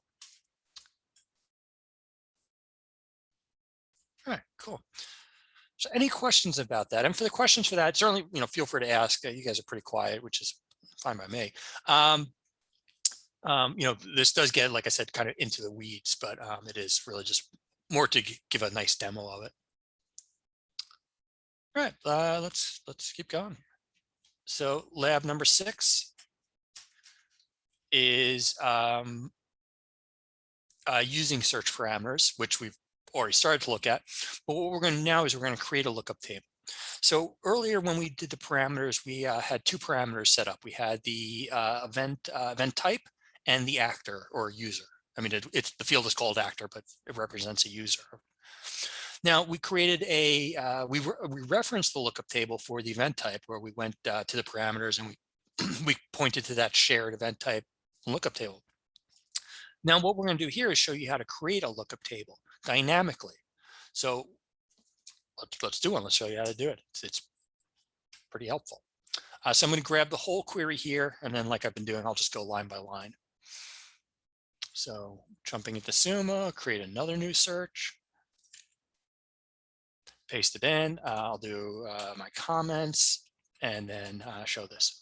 So I'm going to pull my CloudTrail data again. And remember, I'm trying to find the actors, trying to find the users in my data. I want to create a lookup table based on those users. I've seen Ankit, I've seen Mike, Jay Schmo. There might be others that I don't know, and I want to get a list of all those people. So here's my CloudTrail data. Now what I'm doing is I'm just utilizing just renaming the field, renaming that user identity portion of the query, or portion of the log message, excuse me, to be actor. So basically show me my actor, show me my user. So here I see Kevin, I see Mike, I see others. Now what I'm going to do is count by those actors. I need to aggregate the data. I need to see the actors, see the users, and see how many of them there are. So now I see there's 13 actors or 13 users from the last, I should do the last 24 hours. It doesn't really matter too much, but I guess be consistent with the last 24 hours. And here we see the users, we see the counts. Counts representing how many times their name shows up in the log messages, essentially. Now what I'm going to do here is I'm going to remove the count column, because I don't care about how many times they show up. I just want to see that somebody showed up. I want to see Kevin and I want to see Goja. If they logged in once, if they logged in 1,000,000 times, I don't care. I just, once is enough. So I'm going to just remove that count column. And that's what this query is doing, or this line is doing. It's saying, look at the fields and remove minus the count column. And when I click it, start, I lose my count column. So now I have just a list of users. Now what I'm going to do is I'm going to save this list of users as a lookup table. And so what we're going to do is we're just going to modify this portion here. So we're going to save. We're going to save it to a shared portion. We don't technically have to, but for today, I just like to show you that because it's really what you do. And then we're going to use our initials and the number. So we're going to go ahead and specify JB432. I'm just going to copy this just in case I forget it.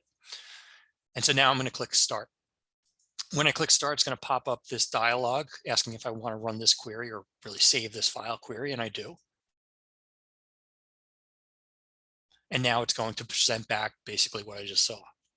Now it's created a lookup table, or has it? Let's go ahead and verify what it's done. So in step 3, what we're going to do is we're going to cat that lookup table. So I'm going to go to a new query, and I'm going to do cat and put that location.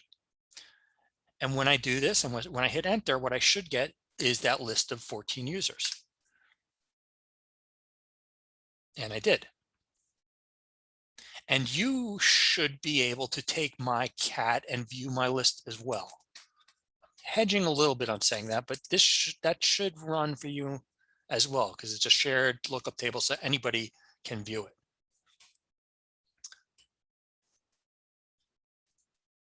Now what we want to do is we want to utilize the lookup table. And now we're going to go ahead and, like we did earlier, we're going to modify our parameter to point to this lookup table. So we're going to go back to our query. We're going to go back to our, where are we going? Oh, we're going to go back to the dashboard. I'm sorry. We're going to go back to our dashboard.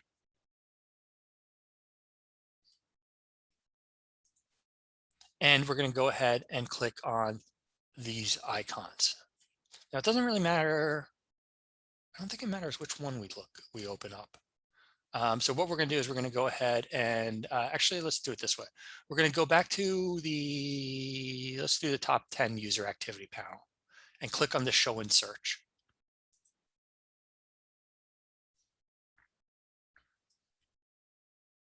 And what we're now going to do is we're going to go to the actor and click on the 3 dots and go to manage parameter settings. And now we're going to fill in the blanks referencing where our lookup table is. So we're going to set the value for a parameter lookup, and these are all steps in the labs. We're going to point our lookup file. So we're going to reference our the file we just created. We're going to give that a field for values, and we want to call it actor just to keep the name consistent. We don't have to, but I don't really know why you wouldn't. Well, I do, but you should keep it the same. And click save. Josh, when you do the lookup file, the system actually is going out and querying to see what's available. So yeah, I know we're kind of like doing copy and pasting, but if you're just typing stuff in, the Sumo interface will actually pre-fill or give you the options, kind of like a Unix interface of what the potential completions are. So even though we're doing copy and pasting, many times as you start to type in one of those fields, you'll get a list of what your options are. So just keep an eyeball open for that. Yeah, good call on that. Now what I'm going to do once I have that lookup directed or pointed, I'm going to just update my dashboard. And then once again, add panel. Now, we should have you, why do we have you do it?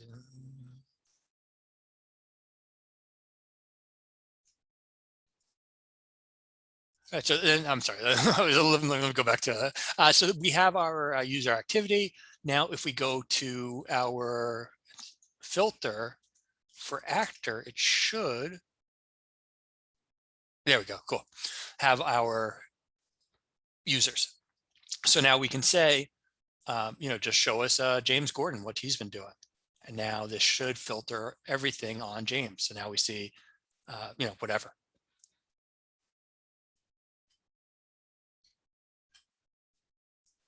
And it is a dynamic list as well. So each time you reference the lookup file, it's going to pull it, which is helpful because you can overwrite that file as well. So you could have a process that periodically updates that actor list we created. All right, cool. I think we're good with that one. Just pausing questions. Let's see, where are we up there? We got what, one more lab, two more labs. Yeah, all right, time-wise we're good.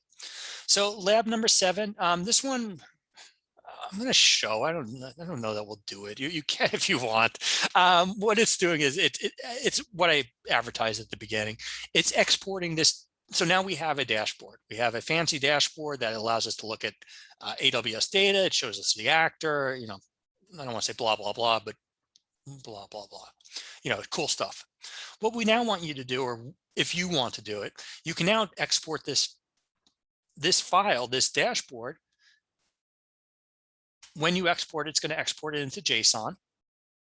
You can then take that export, import it into your own version of Sumo logic, not your test, not your training one, but your production environment. Modify the source categories, because your source category is probably not this. If it happens to be, that's great, but it probably isn't. And then import the data back, import the query back in, and then run it from your environment. So I'm not really going to go through all these steps because it's very one-off-ish. You know, I don't expect you to export dashboards frequently. We did want to show it. It's you know, we did want you to take away something from it. But just the idea that you can do it, I think is really good enough.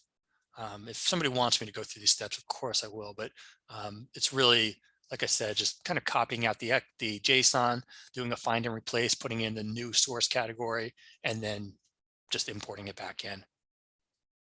So I think for that conversation, that's good enough. And then let's do lab 8, because lab 8 is a good way to finish up. So although lab 8, I have my issues with lab 8, but let's go ahead and look at it, because we're going to go ahead and use outliers, which is something I did earlier. So lab 8 is going to use the threat intelligence, the CrowdStrike data.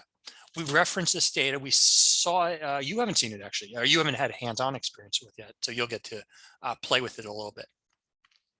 So the idea here is CrowdStrike, they're constantly monitoring the internet and finding threats and maliciousness and categorizing it and cataloging it, and they have great data and we're giving it to you. That's kind of the gist of that portion.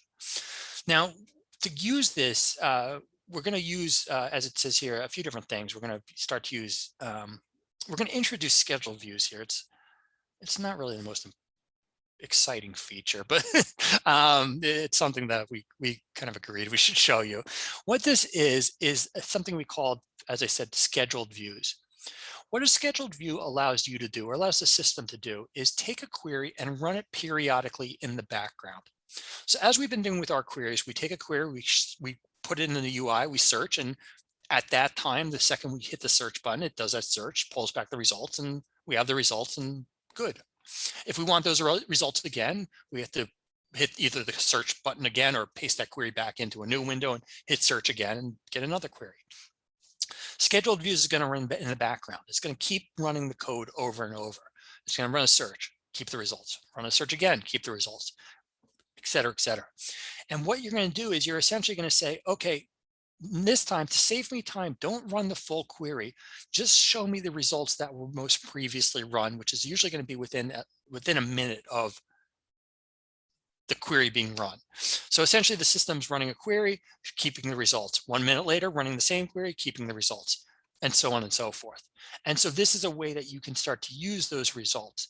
Now, in the example we're using here, actually the example you're using here isn't too bad. Because this query is going to be helpful when you're looking for tons of data over a large period of time, which is what we're going to do here. Here, what we're going to do is we're going to essentially take an IP address and look for it and start to categorize whether it's a threat or not. Now, by having the system do it every minute, that's going to save us time, because if we were to run it manually, we need to run the query and basically have the system look for every IP address in the system, bring it back to us, and then analyze it, which is going to take some time. Instead, it's doing it in the background, and it's going to have those results ready for us. So that's something we want to show here today. And so let me go ahead and show it. I'm not sure you get to see it in your view. Well, actually, let's find that out together. So to show this feature, we go to manage data, we go to logs, and we go to scheduled views. And there should be a view called IP threats. Here it is.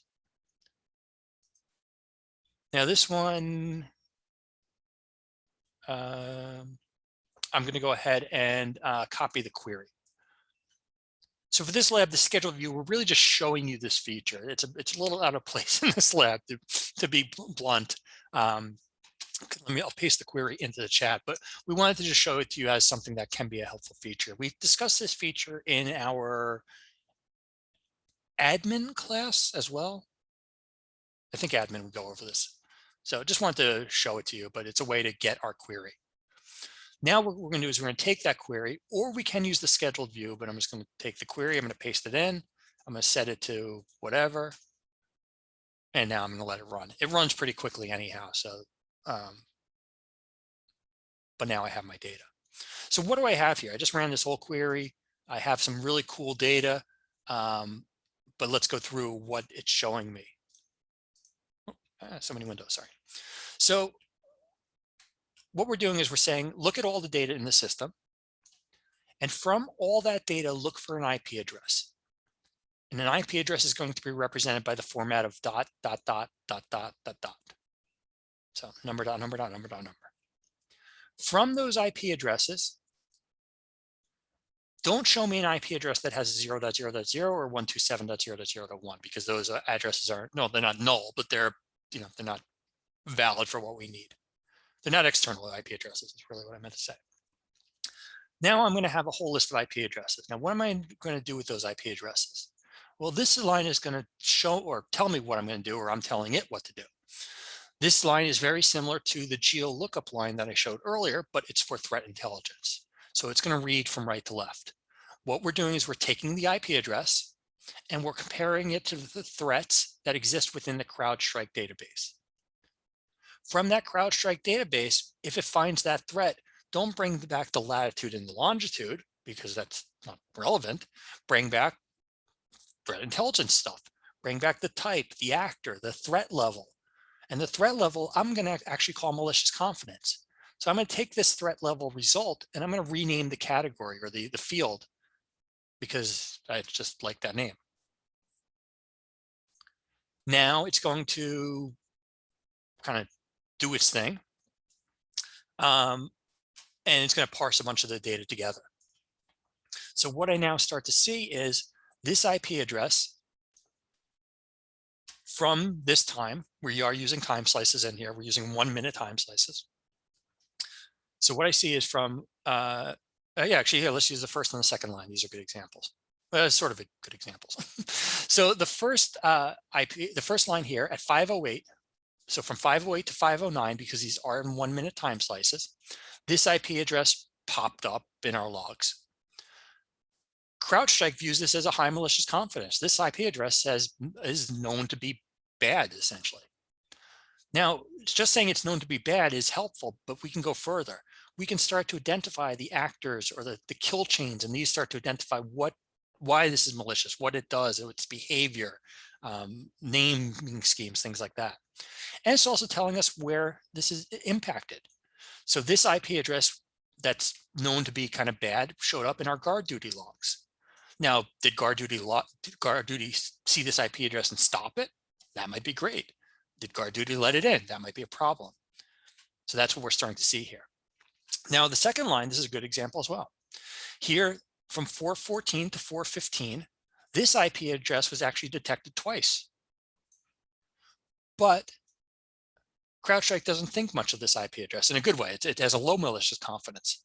Now, low does not necessarily mean perfectly safe and secure, but it kind of does for our conversation. We can sort of go with binary of high and low. And we see the IP address, kind of the type of it, as well as where it was associated, and so on and so forth. Here's, I'm just looking for kind of a bad one. Here's a scary one. Here, this IP address showed up in our Tomcat logs and is associated with the actor of Salty Spider, which is a bad, scary thing, even though it sounds kind of cute. And so that's what we're starting to see. So this is great. This is valuable information. You can take this, and I'd encourage you to go into your real environment, take this query and probably modify it a bit to get the, well, really once you get an IP address, put this query in and it will start to show you your IP addresses. And I'll actually paste that in, just that portion in the chat if you want to play with it in your own environments. So this is good. So now I have my data. I'm starting to see what CrowdStrike thinks of it. I could create a filter to say only show me high events because low I don't care about. But I'm getting my raw data, or not raw data, excuse me. It's aggregated data. But now we want to take this a step further. We want to introduce the outlier idea. Now, I don't like this example with outliers, but it does the job. So let me go ahead and show this. So I'm going to grab these lines and paste them at the bottom, and then I'll go line by line to show you what we're doing here. So let me do this. So what I'm doing in this fields line is I'm basically saying all these fields I don't need.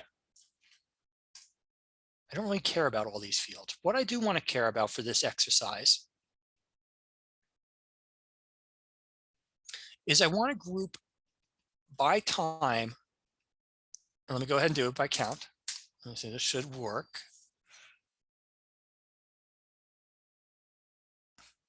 Okay, cool. What I'm now seeing are the amounts of detections of security events, I guess you could say, that occurred in time periods. So for example, let me sort this by time. What I see is from 3:41 to 3:42 a.m., there were 7 events, if you will. We can call it events. I think that's an okay adjective or noun for those. Then we see 17, then we see 10, then we see 1200. So we see a wide range of events happening each minute here. Now, what is a normal amount of events to happen? I don't know. Is 1200 events a lot or a little? I don't know. I mean, it certainly looks like it's a lot, but I don't know. I need to compare it to other things. And that's what outlier is going to do for me. What outlier is going to do is take the events that have occurred, take some past historical information, and figure out or determine what is normal and what isn't. So let's take a look at this real quickly. I'm going to run this outlier against the count with a bunch of math, and I'm just going to refer to it as math for now. I'll go into detail in a few minutes. But let me see, do I have any good, yeah, these examples aren't great, but it's good enough. What I see here is, it's still loading, I'm just going to give it another moment. And it's still going, but that's okay. What I see here is the count, so the amount of events or the number of events for that 1 minute period. I then see a count upper and a count lower. And what this is representing, and it's going to, the range is going to be quite wild to begin with. It will normalize quite quickly. But what I start to see is what the system was expecting. So the system found a count of 8 based on a whole bunch of math. It was expecting a range of -380 to 923. It found 8, which is in between that range, and so that's considered normal or acceptable or good or what have you. But let's fast forward here. Let me find a better example. Here's a better example, or another example. Here I see, based on the math, the system has determined that an acceptable number, a normal range, is between 953 and 2000. Here, the value is 542, representing that this was lower than the expected result. And so an outlier has been detected. But let's look at this in a different view, which will become even more helpful. Here we see, and let me, yeah, this is fine. We can work with this. There's a lot of data, but let me just remove some of the data. It's maybe too much.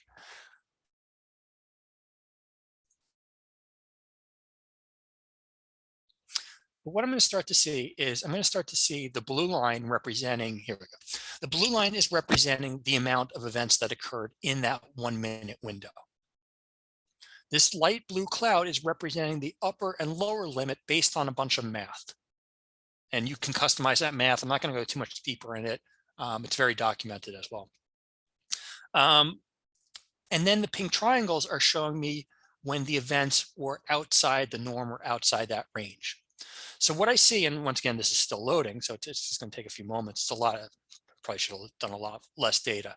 And this is why a scheduled view would help me to take less time. But what I'm now starting to see is during these time periods, we had more or less events than were expected. Let me see if I can zoom in here. There we go.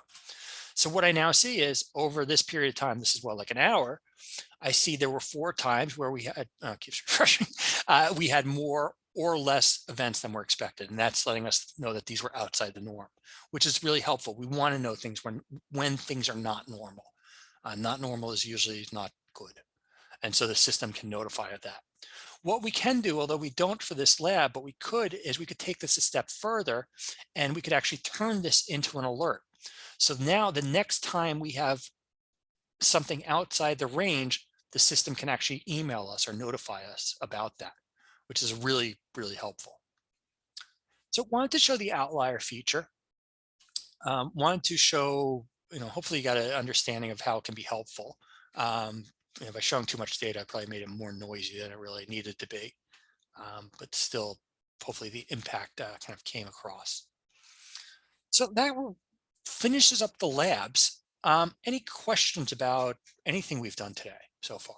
Still have the exam to take, and yeah, just a few other little things, but any other questions? All right, just assuming everyone's quiet and content. We're on top of it. We're looking good. Good. All right, cool. All right, good. Perfect. Then let's not conclude this morning, but kind of get you in that motion. So let me go back to my deck here.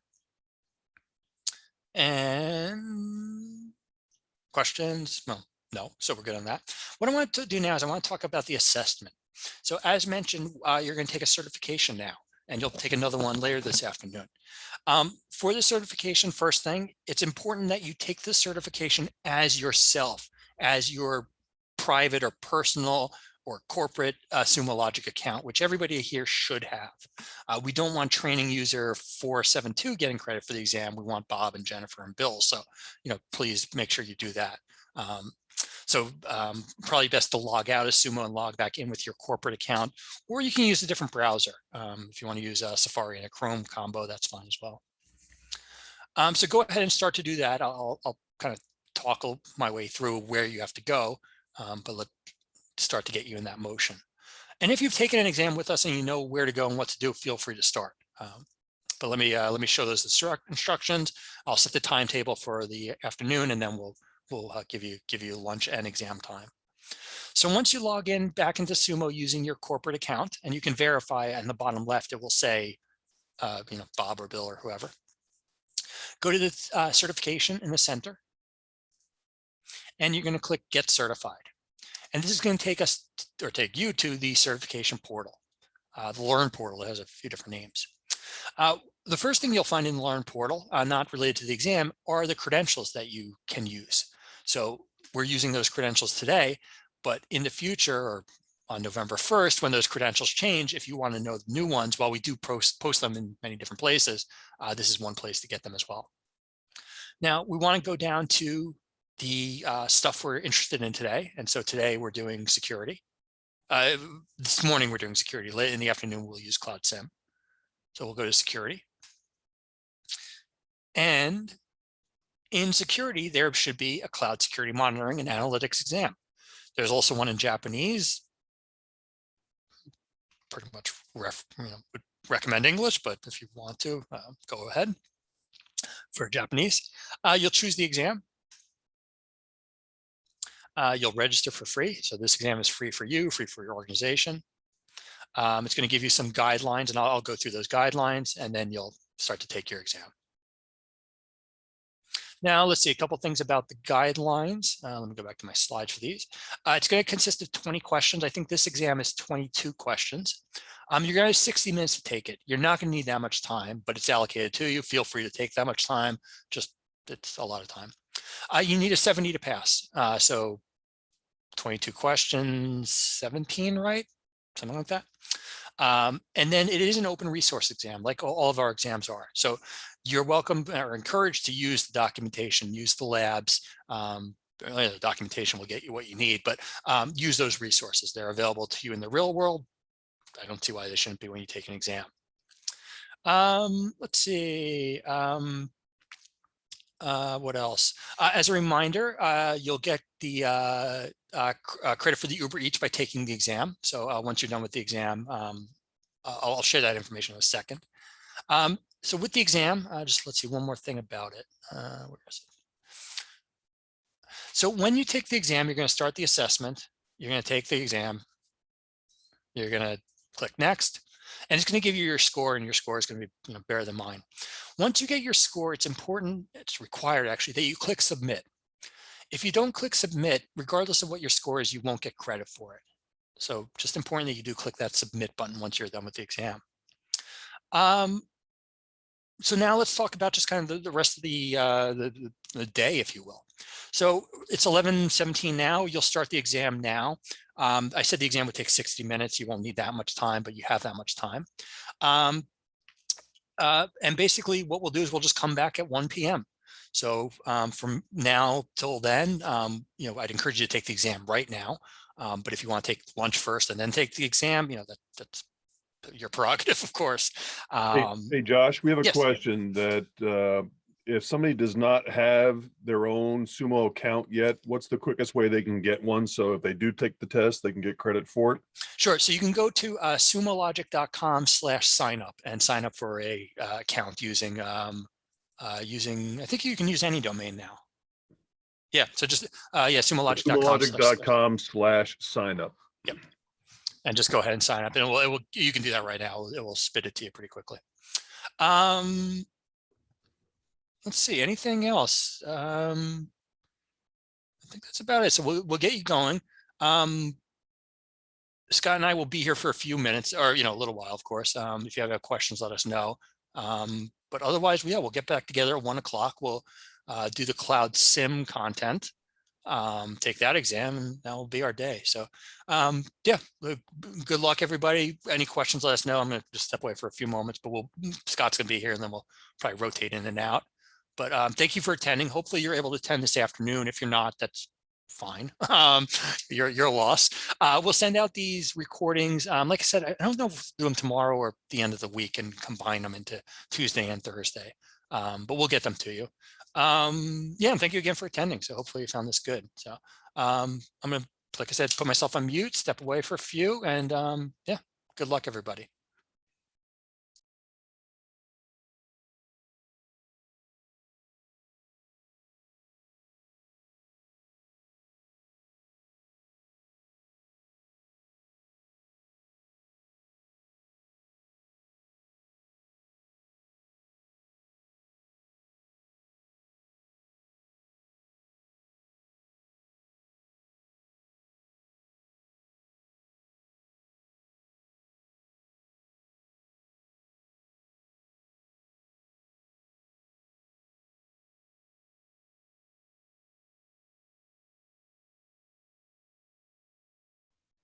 So for those who have enrolled in the class, you will get an email with the recorded link. That's later on in the week. I don't know if it's going to be tomorrow or Friday, but you will get access to the recording, and you can take your exam later on if you want to.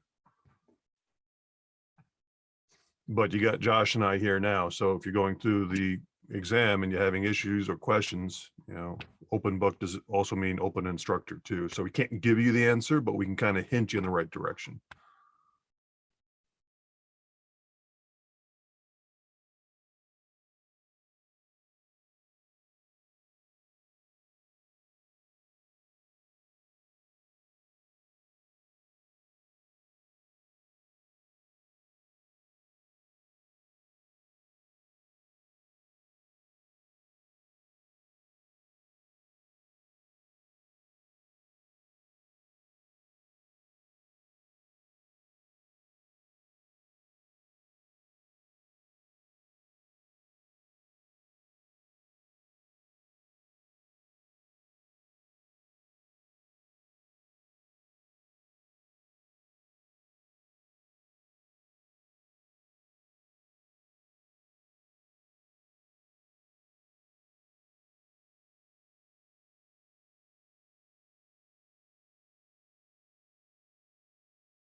Hey, Josh, you there?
And welcome back, everybody. Let's see. Looks like we lost a few people, but we're going to get started here pretty shortly. So I'll give people the ability to join for another few moments before we go ahead.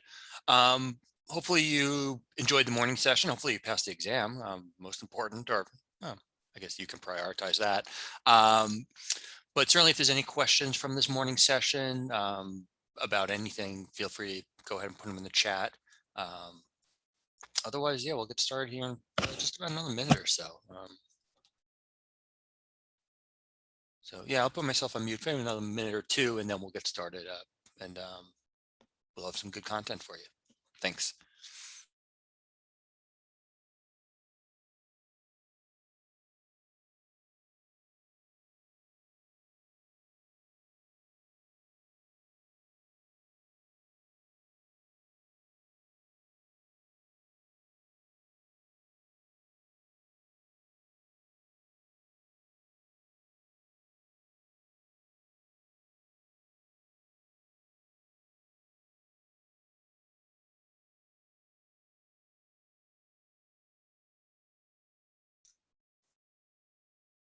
Yeah, let's go here.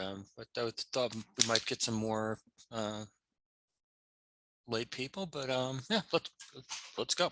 So this morning we went over cloud security, Sumo Logic, how it can help you with said topic, and using the query language, using those operators, that cheat sheet that Scott provided, really helpful for that as far as just other ways to use Sumo. So the idea there was, these are some different queries that you can use to do stuff related to security. What we're going to do now is discuss Cloud SIEM fundamentals, or Cloud SIEM and specifically the fundamentals. So this is going to be another course, and we'll go over the agenda and all that in a moment, but the same idea as we did this morning, where it's 3 hours of togetherness, 2 hours of content, 1 hour for the exam, and as such, take breaks and all that. But let's go through again. Let's just get the agenda. Let's dive in here. Once again, questions, please ask. I know you guys were quiet in the morning, and that's fine. Yeah, as long as you're benefiting from today, I'm good either way. So the agenda is as such. So this morning was pretty heavy on actually, well, so in the morning we did a bit of a slideshow for about 10-15 minutes at the most, and then we did labs. Today's going to be a little bit more of slides, labs. So it still goes by pretty quickly. These slides are relevant, so it's not it's not just doing slides for slides' sake. But here's the agenda. So we'll start with a review of the Cloud SIEM data pipeline, what it is, what is Cloud SIEM, why is it helpful, and then we'll do some labs. Log into the Cloud SIEM environment and poke around. We'll have a lab guide for you like we did previously, and you'll utilize that, and we'll follow the steps together. Then we'll talk about threat investigation using Cloud SIEM, and then we'll do a lab where we investigate some insights. Discuss how you can customize and tune Cloud SIEM, which is going to be really helpful. As you'll see, Cloud SIEM out of the box is great, but you can also modify it and tweak it, if you will, to meet your needs. And so we'll talk about those things. And then do some labs, and then, like I said, get certified again. So cool. Once again, so hopefully for those who passed the exam, you remember this, and I'll remind you at the end of this exam as well. But later today, or whenever you get your certification, go ahead and send that to training@sumologic.com, and we'll provide you with that Uber Eats card. So a good way to get free lunches on us, which I'd encourage. And then also a reminder of the backpacks. I'll put this link up at the end as well. Once you get those 6 classes under your belt, and we have 10 to choose from, so you don't have to even get all of them now. You can earn yourself that free backpack. So, all right, now let's get into the real content, the real meat of why we're here. So, going to go ahead and dive in. Like I said, going to go through the slides. Any questions, please ask. We'll do some labs intermingled, and yeah, then away we go. So what is Cloud SIEM? So Cloud SIEM is a cloud-based enterprise-grade security information and event management system. And that's where SIEM That's what the acronym stands for: Security Information and Event Management. So we'll refer to it as SIM a lot because that's less words than the full acronym. Cloud SIEM is going to leverage Sumo Logic's core functionality, including data collection, ingestion, storage, and threat intelligence. Now, this morning we talked about threat intelligence utilizing CrowdStrike. We'll be talking about threat intelligence from a different view, I guess you could say, today, but we'll get there. Cloud SIEM is a purchased add-on with an ever-expanding library of content that's designed for security operations. And it's designed for larger data volumes, and so organizations typically need to ingest large amounts of data each day for insights to surface in Cloud SIEM. Now, the pipeline itself, want to go through, and I'll be going through this in a few different views, but this is a good overview. I like the way we created this one. Because Cloud SIEM is a powerful tool, it's going to take millions of log messages and funnel them down into a handful of actionable security insights. So how does that work? So starting with the top bar, there we go. Logs are going to be collected and ingested by Sumo Logic into messages. So the same idea as we were looking at CloudTrail messages today, data gets brought into Sumo Logic. The data is going to be parsed, mapped, and enriched and turned into Cloud SIEM records, so that those messages are going to be exactly like it says: parsed, mapped, and enriched. So like we did today, we did parsing, we did it sort of enriching would be using the lookup files. That would be an example of enrichment, kind of that same idea. So after that, those steps, all those customer records that have been ingested are now boiled down or starting to be distilled. Now, once we have all these records with that enriched data, I have a jumpy mouse, there we go. The records are going to be compared to rules. If a rule is triggered, an entity will be extracted, a severity score will be assigned, and a signal will be created. And we'll talk about all those shortly, so not important that you remember each detail there. But the idea is that when it's triggered, that those things are going to be created and assigned as well. Now, if enough signals with the same entity clustered together, then they are going to become an insight. Now, for this class, we're going to be focusing on the later stages of this pipeline. So primarily, we're really going to be focusing on rules and investigations, the bottom two portions of this chart. The top portions, the ingestion, the collection, that's really the focus of the Cloud SIEM administration class, which I'd encourage you to take, especially if you enjoy this one. So we'll be focusing really on the bottom half for today. Now, before we do, we're still going to talk about that top half just to give a fuller picture of what's going on, or a kind of a scenario here. So we're going to use for this scenario, Sumo Logic Coffee, which you may have seen for other examples. We're just going to use it quickly, not get too in depth with this example, but essentially our company, Sumo Logic Coffee, we're out there, we're selling coffee, and we're collecting and ingesting millions of log messages into Sumo Logic. Now, these messages can be used right away in many Sumo Logic apps, and the way we saw Sumo Logic earlier today. But to use them in Cloud SIEM Enterprise, the admin is going to enable data forwarding. So this is a step that the administrator needs to do. Once again, not talking about it too heavily because this is not the administration class, but the administrator may also need to create log mappings, field extraction rules, other pre-processing steps to extract the right data.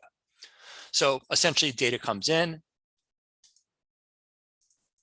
an admin has created some rules to help the process along. And now like I was saying, before the Cloud SIEM can generate these security insights, these log messages need to go through that processing. Cloud SIEM is going to process the messages and turn them into records. And then once again, each record will contain the information from that message, which is going to be parsed into key value pairs and mapped to a Cloud SIEM schema and enriched with other data. So let's take an example of that right now.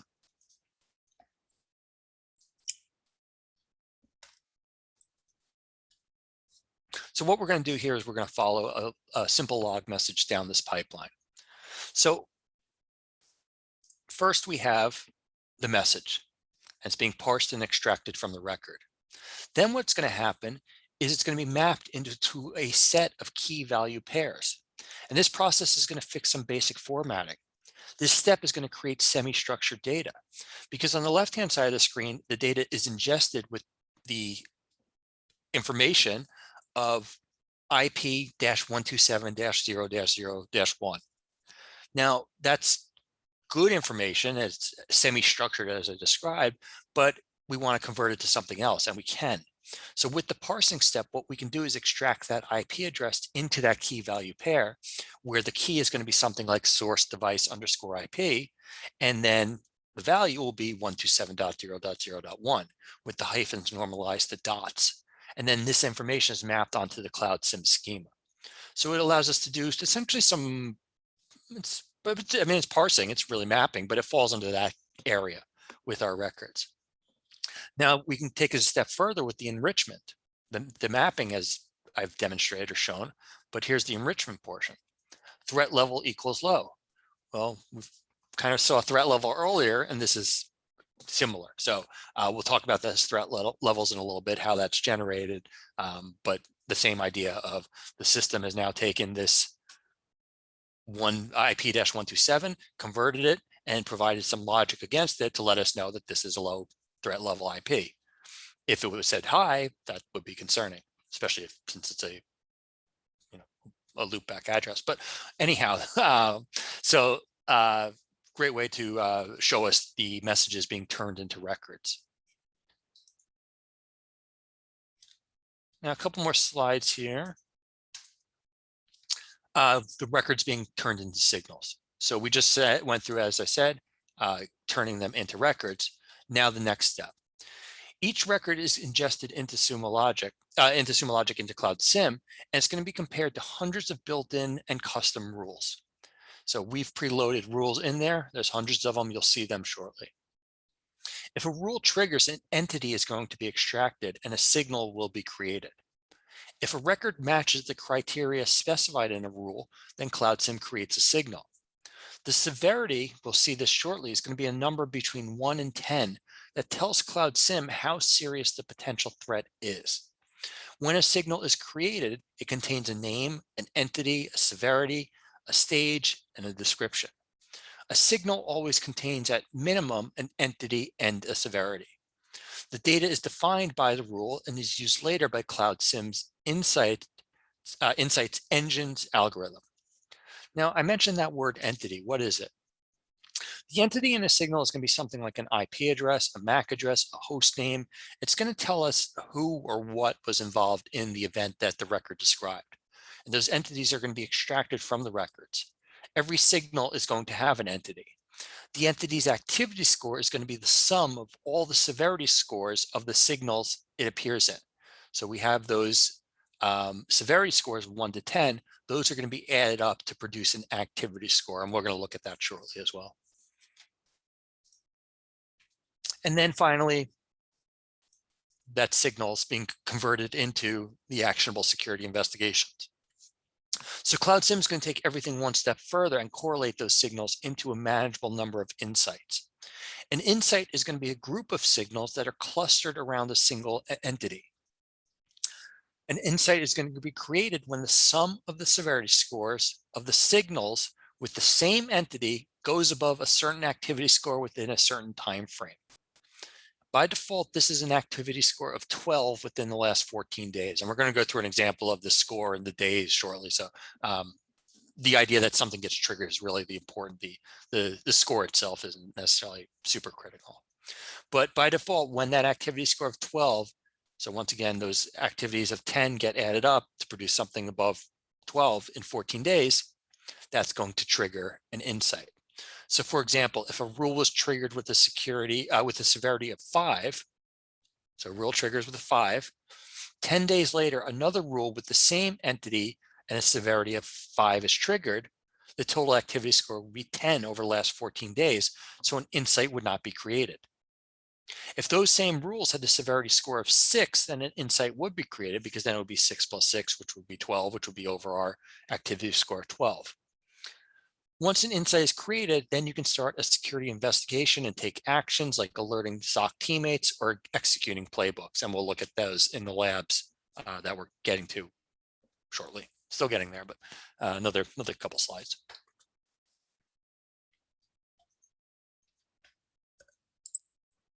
Now, what you see here is the entire data pipeline can be thought of as a funnel, with your log messages going in the top and insights coming out the bottom. While you might ingest millions of logs, you're only going to get a few hundred signals and maybe a handful of insights. And that's good, though. You want just the action, the insights. That's what you want to get out of those millions of records. What you're going to see shortly is the insight radar, which looks a lot like this. And you're going to see this in the Cloud SIEM UI, and it's using this funnel shape from a top-down perspective. So as you go towards the center, there's going to be fewer items. So the outer, and my mouse keeps jumping on the, I won't do clickable here, but so what we see on the outer edge are the records. So the dark blue line here is going to show us the relative number of records in the last 24 hours. So like a clock at the very top is where we start, and then we tick around, and then we get to midnight or 11:59 being the end of the insight radar. So this is showing the last 24 hours. And the blue line here is showing the records, and the spikes or dips are being displayed here. So we're now seeing ingestion was pretty normal all day. It spiked at 4 a.m. and dropped a little bit very recently. And those million of records being ingested, or potentially millions. It could be any amount. Now the middle circle, these blue bars, are going to represent the signals that are being created from those records. So those records are being ingested. They're being, as we've started to talk about, being parsed, being enriched, and starting to be grouped. And so that's what we're starting to see here are these signals. Now, what we really care about is what's going on in the inside of this ring, which are the insights. That's what these red triangles are representing. So what we're basically seeing here is out of potentially millions of records of data over the last 24 hours, there's really been 5 actionable things, or 5 things we need to make a decision on. And what we're going to look at shortly is how you make a decision on those and what those decisions are. But that's what's being displayed here. Then we're going to see this interactively in just a moment or two. So this is what you'll see shortly. Let's go ahead and log in now, actually. So we're going to go ahead and log into the training environment. We're going to use the same set of credentials we used earlier. Yeah, these are still accurate. So ideally use the same number sequence used earlier today, but it really just doesn't matter to be transparent, but might as well. Once you get logged in, if you could let me know, just so we know that you're still alive out there and that you were able to get logged in. The other thing I'm going to share here is I'm going to share a lab guide. So rather than pointing you to a website, I'm going to share a PDF. This one. There we go. So it should be shared to you. So go ahead and open that up. And so we'll have, at least for the tabs today, we'll have Sumo. We'll have actually Cloud SIEM, as you'll see in a moment. And we'll have our PDF, and we'll also have Zoom. So lots of things going on the screen. So for right now, just go ahead and get logged in. We'll do lab 0 together, although most of it's logging in, but we'll just go through those steps once everybody is together. So just want to make sure someone's logged in, just some confirmation that somebody's out there. So I'll just pause for a few moments.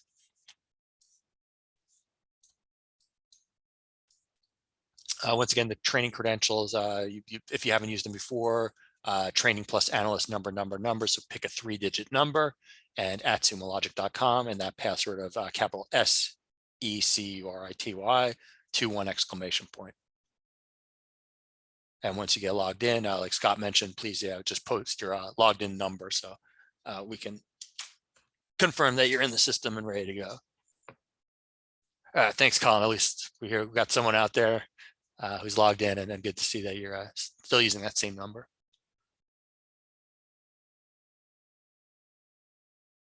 Yeah, so I'm just going to wait another moment for others to get logged in, and then we'll continue.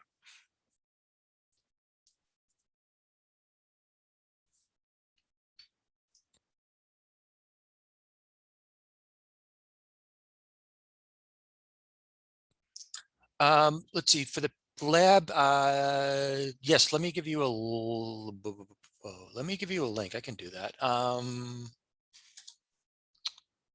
So it should be in the chat, but I can.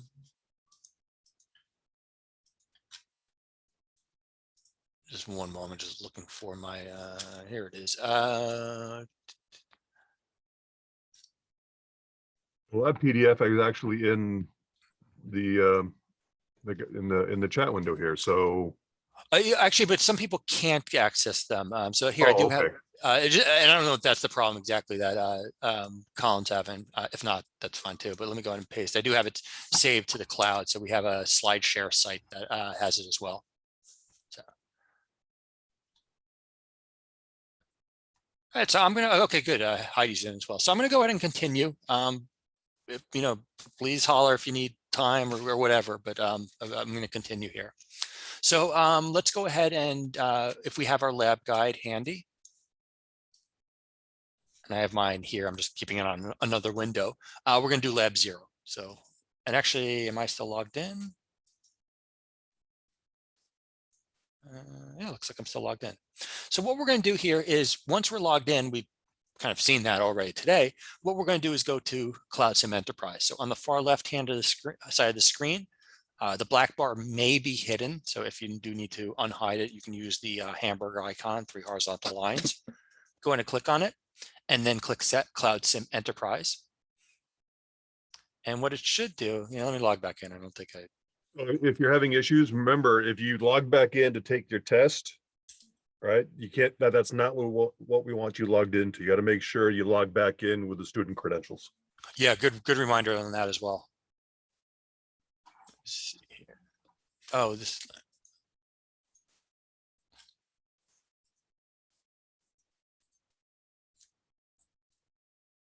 Let me just try this one more. I think this is just me.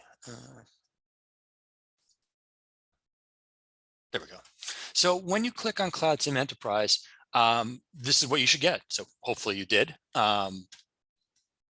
If anybody didn't, once again, please ask for help. But like Scott mentioned, which is very important, while you might have Cloud SIEM Enterprise on your personal or private, Sumo account, for today, it's not going to have the content for lab exercises. So make sure that you do log in as that training user. But once you get logged in as advertised, here's the heads up display. And we're going to be talking about it as well in a moment. The main thing we want to show you just in lab 0, just to kind of wrap things up in lab 0 at least, is to get back to the heads up display, you can click on the Sumo icon. So if you once we get into insights and other things like that, click on the icon, it brings you back to the heads up display. Let's see what else about the heads up display. Something that's I guess more of a fun fact, and it's interesting to me. This heads up display, if you play video games, you might find it relatable. It's meant to evoke kind of emotion in that respect. The individual who created this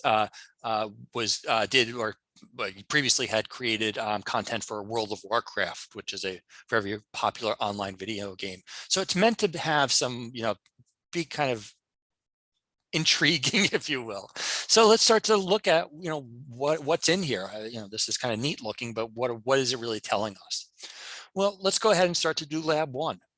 So in lab 1, what we're going to do, nice, Colin, is we're going to look at this HUD and start to understand what it's doing. We're going to play with the time filter a bunch on this lab. It's probably a little overkill, but it's still kind of helpful. As you may have noticed, the display is going to constantly refresh. That's why it kind of pulses in and out periodically, which is great. And so what we're seeing is on the top left, the idea of how many records are ingested, how many signals are created from those records, and then ultimately how many insights are created from those signals. And those are the things that we care about. So it wants us to play with these time filter. So we'll play around, we'll humor the lab a little bit. But what we're seeing here is that just to really understand the scale of what's going on, I think it's helpful.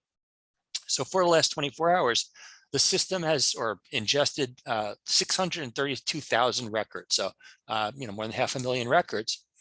From those records, it found 603 signals, which is, I don't know, that's a lot less, of course. But then from that, just 4 insights came out. So out of 632,000 log messages, there was really only 4 actionable things that the system wants us to look at. And we're going to look at those right now or shortly.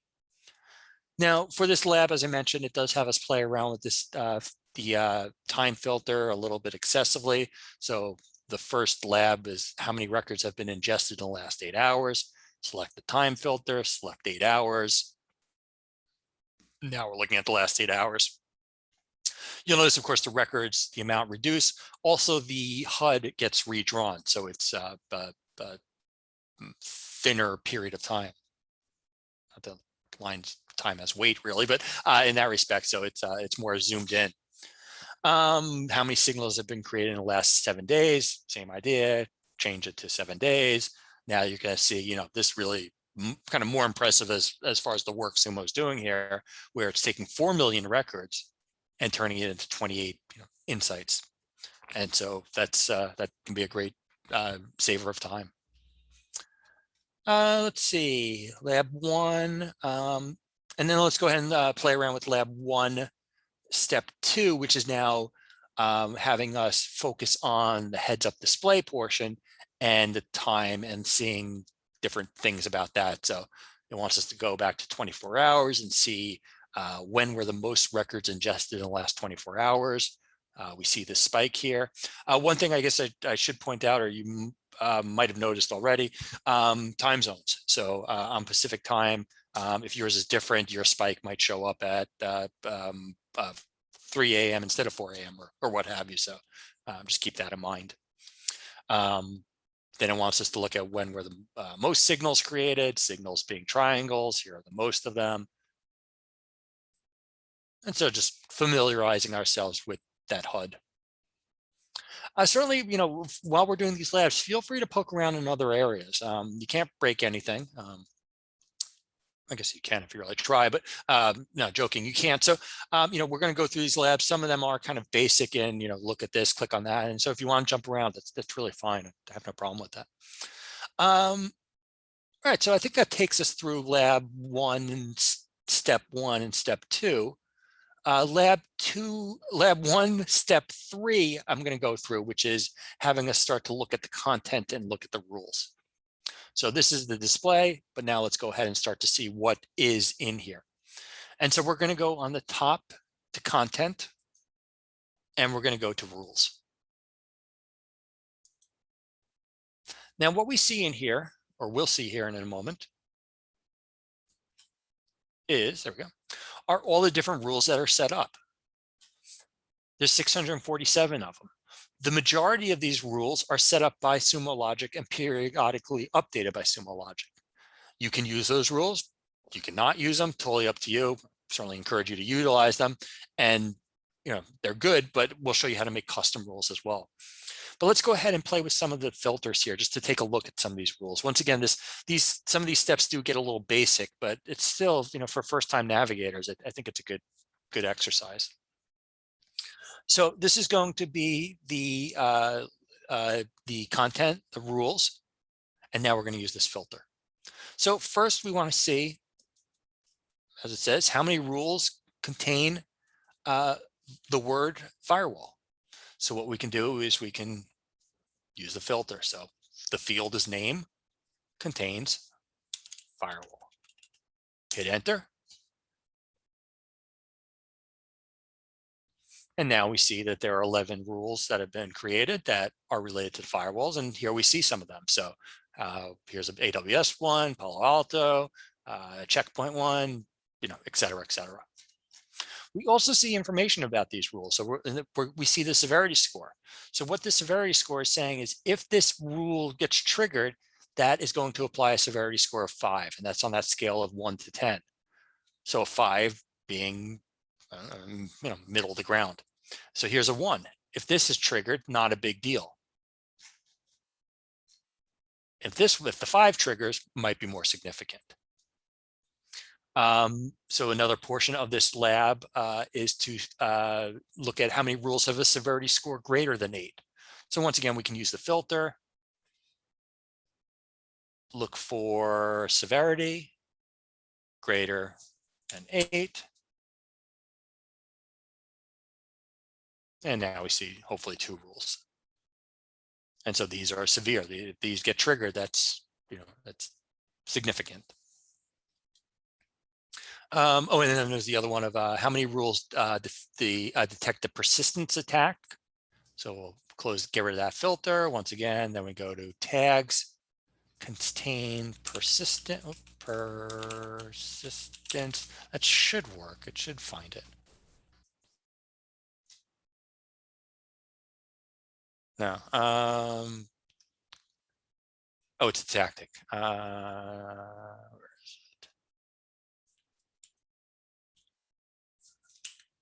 it?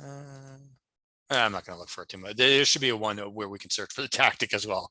Yeah, I don't want to waste too much time looking for it. All right. Now, what I want to show next are the entities. So this is going to be step 4 of lab 1. So what we're going to do is we're going to go back to that top nav bar and we're going to go to entities. And what the entities are showing us are those nouns, if you will.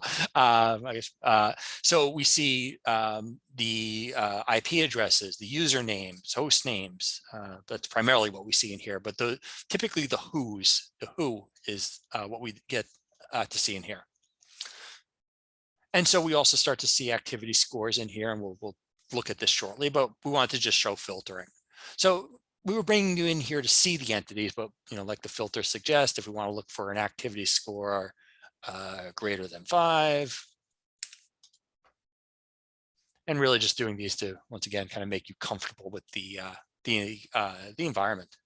It's certainly a different UI than the other side of Sumo Logic. How many entities have an activity score of 0?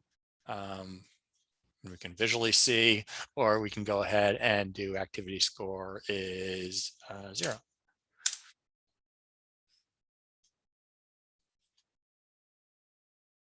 All right. And now, as the lab says, once we're done with that, we can go ahead and click on the top left HUD. And now we're brought back there. So just a little bit of an overview. We're going to go deeper. We're going to actually start to investigate an insight in just a moment, but that's where we're up to. So if there's any questions, of course, please ask. I'm going to go back to the slides and present a few more slides and then come back here. So let's see. So we did the password, we did the lab, and now we're going to go ahead and discuss our use case here. So what we have here is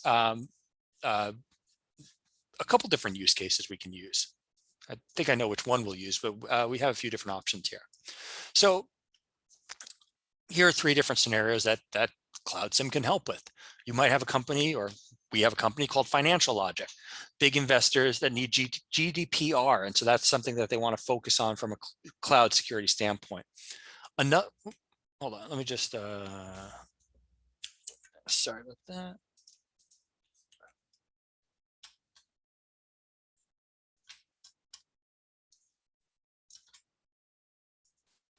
There we go. I apologize for that.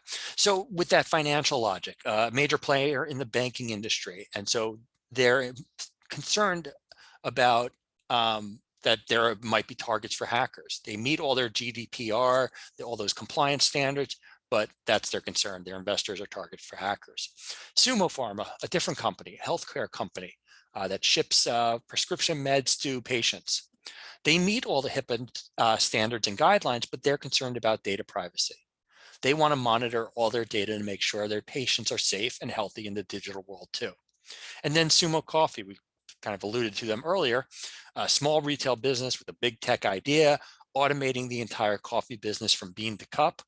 In addition to consumer protections, their main concerns are keeping computing costs down while their startup grows. So these are all different scenarios that Sumo Logic can help with. And we have labs for all these scenarios. We're only going to pick one, but there are other options that you can either play with on your own or, well, not really, or I guess play with them on your own. So let's go ahead and I'm just going to actually do a few more slides here to discuss some of the concerns these companies might have a little bit deeper, and then we'll go back into the labs and utilize one of these scenarios. So threat investigation. It's important to remember that threat investigation is reactive, while threat hunting is proactive. And typically threat investigation is going to happen in response to an alert. Once you've investigated a threat, you can then hunt for similar threats and take precautionary steps to prevent attacks from happening again. Threat investigation is an iterative scientific process, much like troubleshooting. In both threat investigation and troubleshooting, you first want to monitor your system. So once you do that monitoring, an anomaly is going to be detected or might be detected, and then you can make a hypothesis about how it happened and diagnose the problem.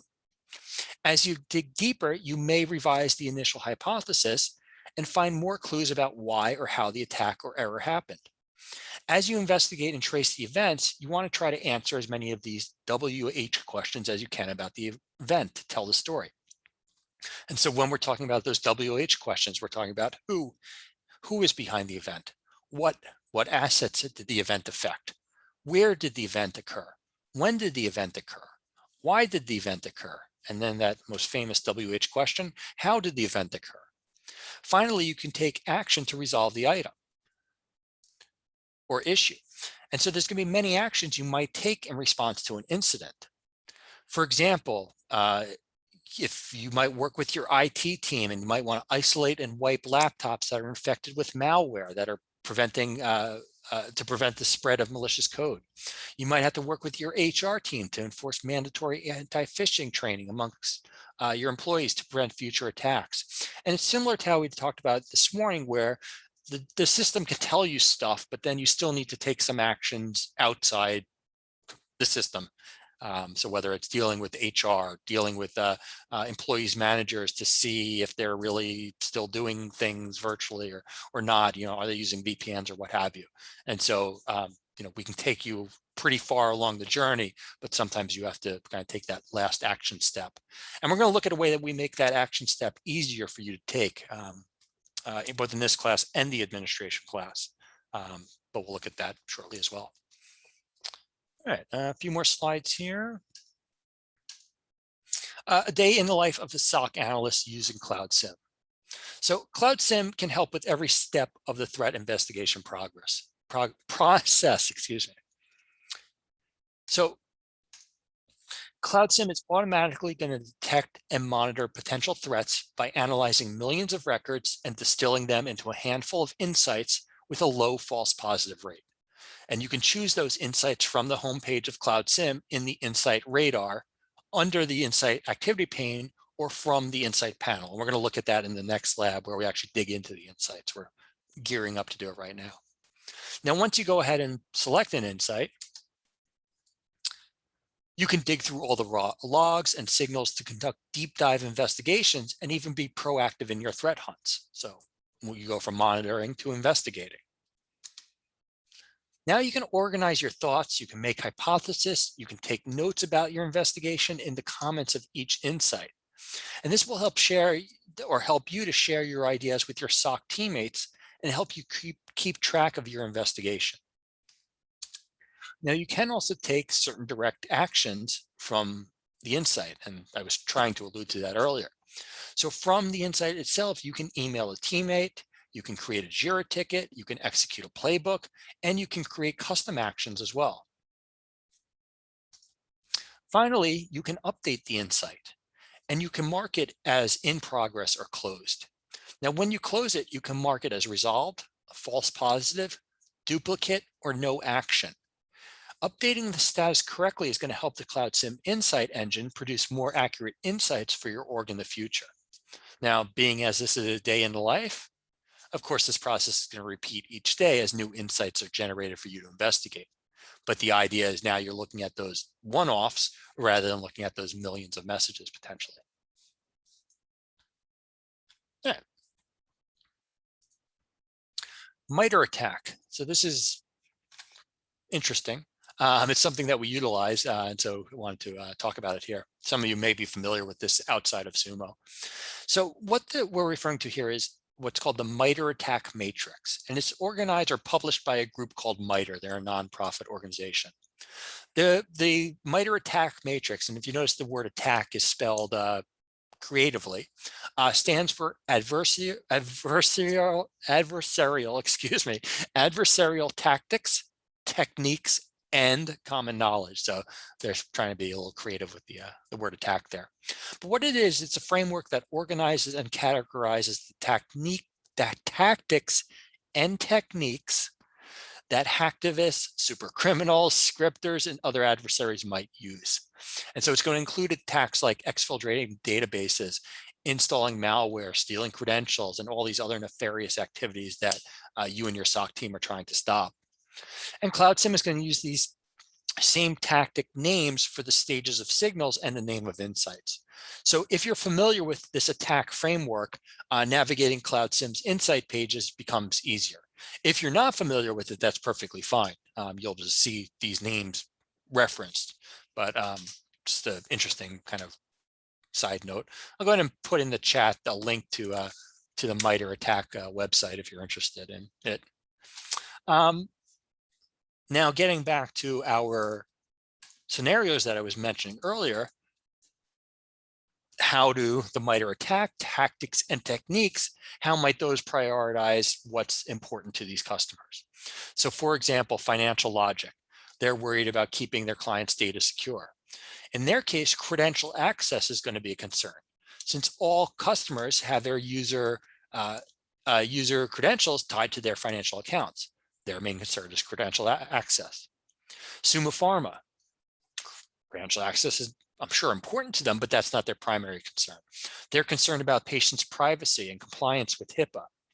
Exfiltration of private data is going to be a major concern for them, because if somebody's leaking that data, that's financial problems along with many others. Now, Sumo Coffee, do they care about exfiltration of data? No. If someone gets hold of, how many espressos are being ordered, that's not a big deal. Being very sarcastic there, of course it is, but that's not their main concern. In this case, they want to make sure their apps are going to be as efficient as possible. And so execution, which is one of the framework options or items, is going to be a particular concern, because many executable files can use precious computing resources. So they want to make sure that only those things that are being executed are top priority. So those are all major concerns. And what we're going to do is, like I said, we're going to look at one of these shortly. Now, before we do, still a few more slides here. We do like our slides. Whoop. The insight page, as we're going to see shortly, is going to show us everything we need to start unraveling the security event. So when those signals cluster together, Cloud SIEM is going to use their tactics and techniques to name the insights they generate. And the insight's name is going to point us to potentially how the event occurred or why the adversary is behaving that way. It's actually going to give us an indication of what's gone on. So when we look at a credential, when we look, at Insight 535, we already know that it's related to credential access or similar, depending on what tactic name is in there. So it does give us a good starting point. But we may need to revise our hypothesis as we continue our investigation. So just because it is credential access does not mean it is credential access. It might be, it probably is, but we might need to come up with a new theory as to what has gone on.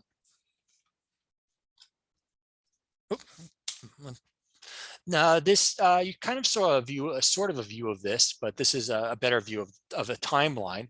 It's going to tell us when the event occurred. And so we're going to see whether each signal was triggered at the same time or sequentially or over periods of minutes, hours, or days. Now remember, and I kind of alluded to, the fact that insights are related to signals that cluster together within the last 14 days.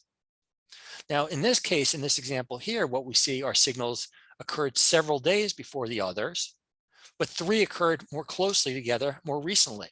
So we see something happened on about August 1st.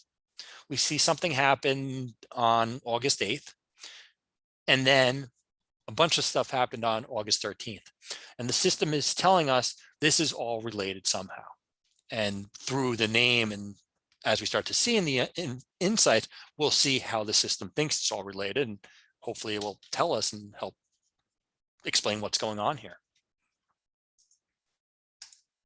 All right, last slide for a few minutes. And so this is the entities, and as referred to, the entities within each signal are going to help point to who, what, or where the event occurred. So that entity could be that IP address of a hacked device. It could be a location of an adversary. It could be a location of a database that was leaked. It could be the owner of a website or domain or some other piece of the puzzle. Each insight will only have one entity it's clustered around. All right, so that's all for the slides for a few minutes. So let's go ahead and if there's no questions, we'll go ahead and jump back into the labs. So now we're going to go ahead and grab our lab book. Come on, there we go. And get back into the labs. We should still be logged in. Yeah, we should still be logged in. It hasn't been that long yet. But if not, just go ahead and log back in. So what we're going to do is we're now going to do lab number 2. So in lab number 2, we're going to investigate an insight. Now we have the ability to decide which insight we want to investigate here. I am probably just going to select the first one just because it's the first one. Yeah, pick the first one. Feel free to do the second one or third one on your own. So the way we're going to do these labs is in lab 2, we're going to select either 2A, 2B, or 2C. We're going to use 2A, but if you were to use another one, that's allowed, but we're going to use 2A. When we get to lab 3, we're then going to use 3A, 3B, or 3C based on the A, B's, or C's. So if I use 2A financial logic for lab 2A, when I get to lab 3, I want to use A financial logic as well. And so hopefully that makes sense. And so let's go ahead and take a look at this. So in lab 2A, the lab guide is telling us while working for financial logic, we receive an alert about an insight called persistence with initial access. And so we want to find out what happened. What does that even mean? And so let's go ahead and do so. So what we're going to do is we're going to go to the top of the screen and we're going to select insights.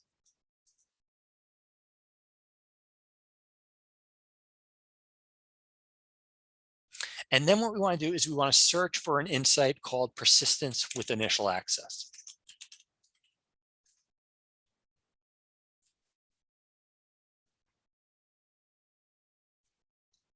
There should be a lot of them. There should be one every day. So pick one. It doesn't matter which one. Yeah, it doesn't matter which one. And so I'll just pause for a moment. It does encourage you to remove the status filter if you don't see anything. So the status filter that usually gets thrown in there automatically is not closed. So i.e. open, or it's not, yeah, I guess it's more than just open. But because this is a lab or a class, if you're not seeing something that you expect to see, I have found that a lot of times that can be an oops, and you just got to remove that with the X, remove the filter of not enclosed. Cool. Yeah, thank you for that, Scott. Good reminder. So regardless of how you get to a list, ultimately we want to select an item, and we do want to choose one that's not closed. So this one, for example, I wouldn't want to choose, although it doesn't, honestly, really doesn't matter. But let's go ahead and find one that's open. So I'm going to select this one here.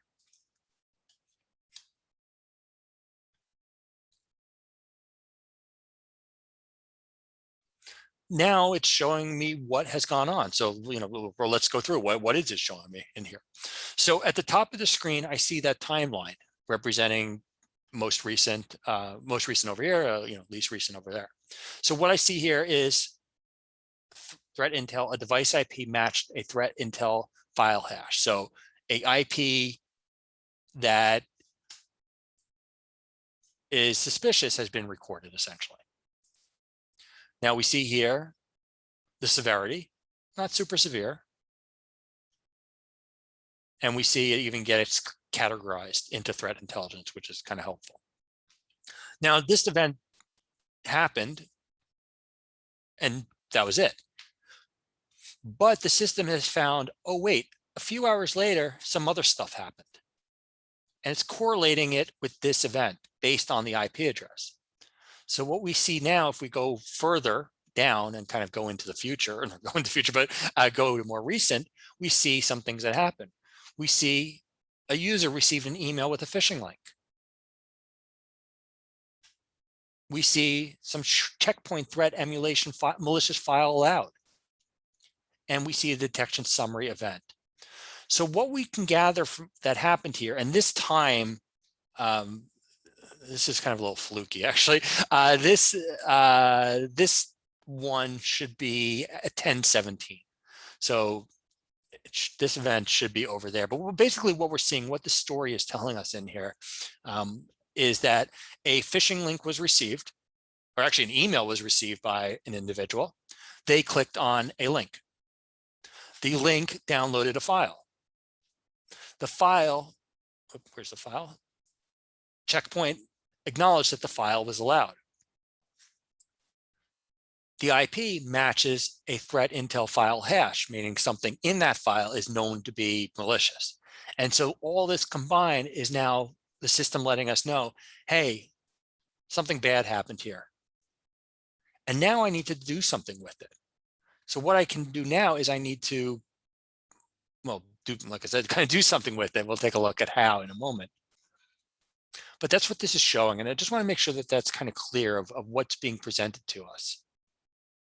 So what we're getting is kind of a story of what's going on.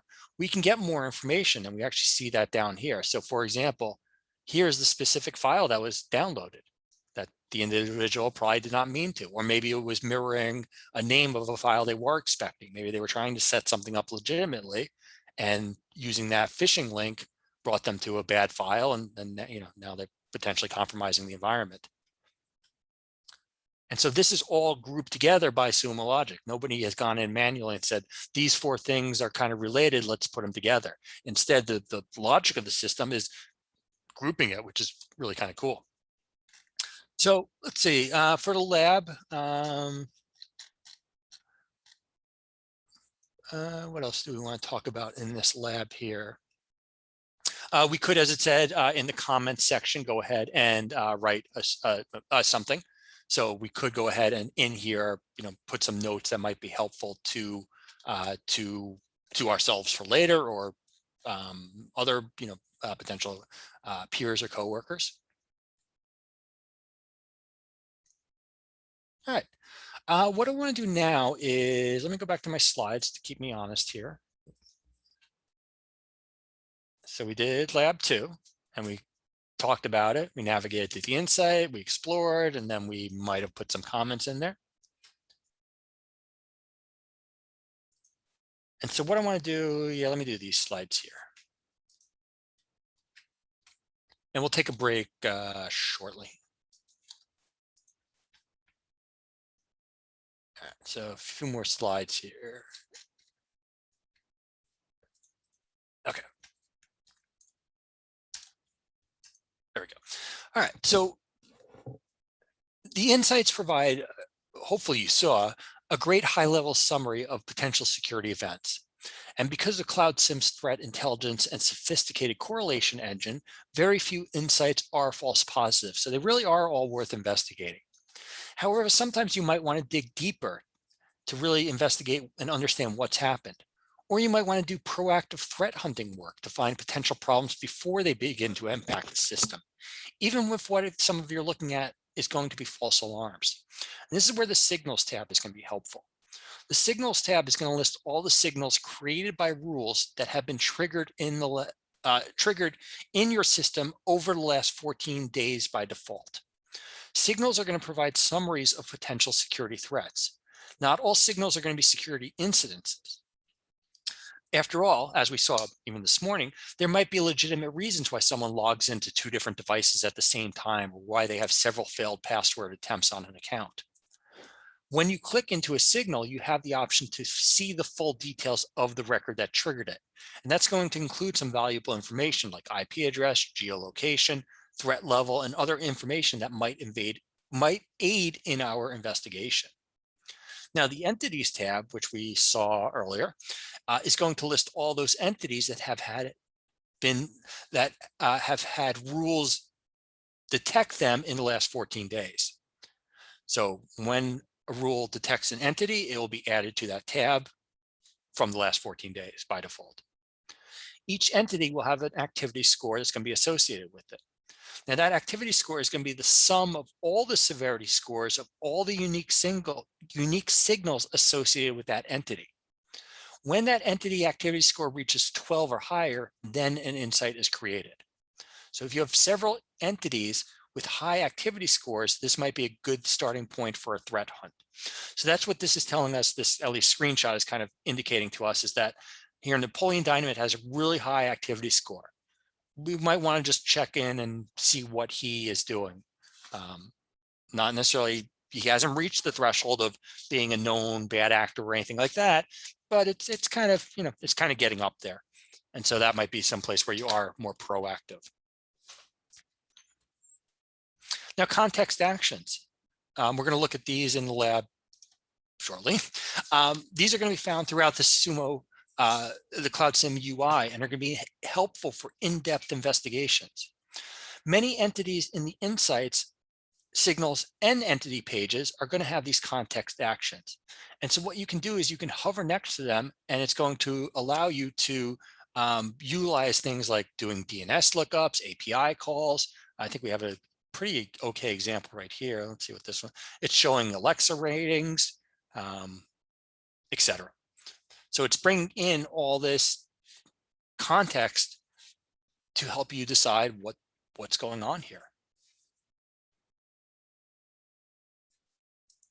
Now, what we're also going to do here next is we're going to use Sumo Logic Search, the search we used this morning.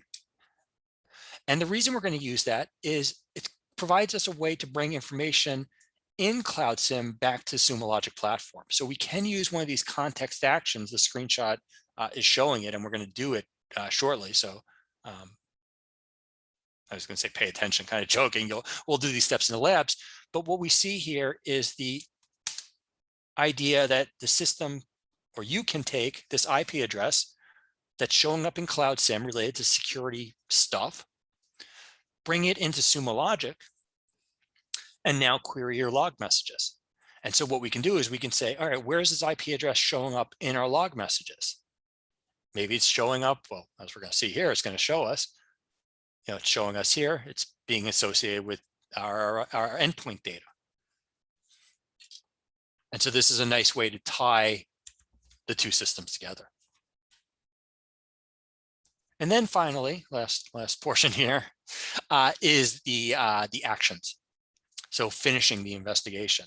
And there's going to be several different actions you can take on each insight. You can comment on the insight, and we've looked at that already. You can close it, or you can assign a status to it. When you close an insight, I mentioned earlier, Cloud SIEM is going to use that resolution information to reduce false positive and duplicates going forward. Assigning a status to the insight lets you keep working on it and keeps track of your progress. Now, you can also assign the insight to yourself, of course. You can assign it to a colleague, and you can use the action buttons to create JIRA tickets, send Slack messages, utilize other APIs, and the action button is configurable or customizable. Now, it is customizable only by admins, and in the admin class, we do go over the steps of creating or customizing that button, but we don't do it here. So if that's interesting to you, you still have one more class to join, and we'll go through it there. It's just a basic permission that's needed. It's not very difficult to do. All right. So let's go ahead and let's do lab 3. Let's, as we said, go to our the insight, utilize the Sumo log search method, and then set the status or alert a teammate. So I'm going to go back to my insight. Hopefully I still have it open. If I don't, that's fine. Just grab one, or any one is fine. And what I'm going to do here is I want to go and in the left-hand side of the pane, I'm looking for my entity, which in this case is going to be my IP address. And when I click, kind of hover near it, I get a bunch of dots, particularly 6 dots. What I can do here is I can choose one of these different actions. I could do a Google web search on this IP address.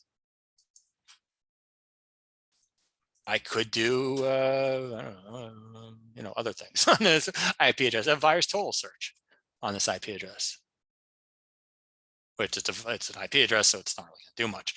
But what I can do, and kind of the reason we're doing this lab, is I can also do a Sumo Logic search. So by clicking Sumo Logic search, all it's doing, and it's very simple in what it's doing. It's just taking that IP address and sticking in a query. But it's saving you the steps of copying it and going to the other environment and doing a new tab. And so it certainly is helpful. So now what I see is this IP address is showing up in my log messages. That might be concerning to me. Might not be, but that's what we're seeing here. Now, what we're going to do here to take this a little bit further, this query is kind of helpful, is to use the query that's in step 6. So I'll grab the query. I'll go ahead and while I have it copied, I'll paste it into the chat.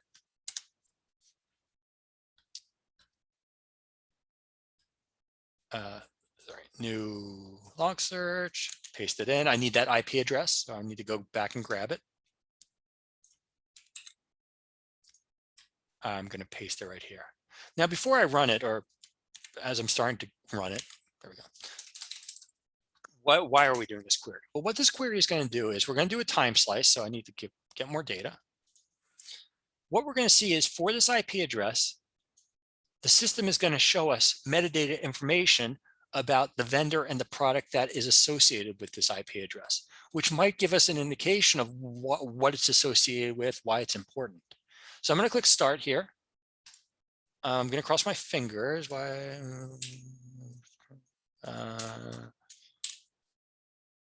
Oh, that's a pasting PDF thing. So so when you paste that in, you might have to modify the quotes, just redo them. It's a it's a PDF copying thing. But what it's going to produce here, it did probably too much data. Yeah, here we go. It's starting already. It's now showing us where this IP address is associated with our log messages. So it's showing up in Microsoft Windows log messages. It's showing up in CrowdStrike. It's showing up in Proofpoint. That's kind of concerning, but kind of good that it's being flagged as something that needs to be protected against. So I guess this would be good, but now we're starting to see that. And so now we've taken this suspicious entity, and we didn't just have to be an IP address, but it's a really good example. And now we're looking through all of our Sumo logic data to see where it is and possibly might help us understand what's going on with it or just the impact that it could have. This index, this first line, this is like we were using source category earlier. What I'm saying here is search all the records that are ingested into Cloud SIEM. So that's what this line is saying. Grab everything from the security record, which is Cloud SIEM, and grab it all. Do a time slice, so group this into our buckets only for this IP address, and then count the data and then just transpose it. All right, so that's what we found. Now what we can do is we can go ahead and finish the investigation. So what we can do is go back into our insight. And based on the status, we can adjust as appropriate. So we have our status, maybe now it's in progress, maybe we're closed, pick a status. We can also go ahead and escalate it. So we can go ahead, we can assign it. So I can assign it to myself or somebody else.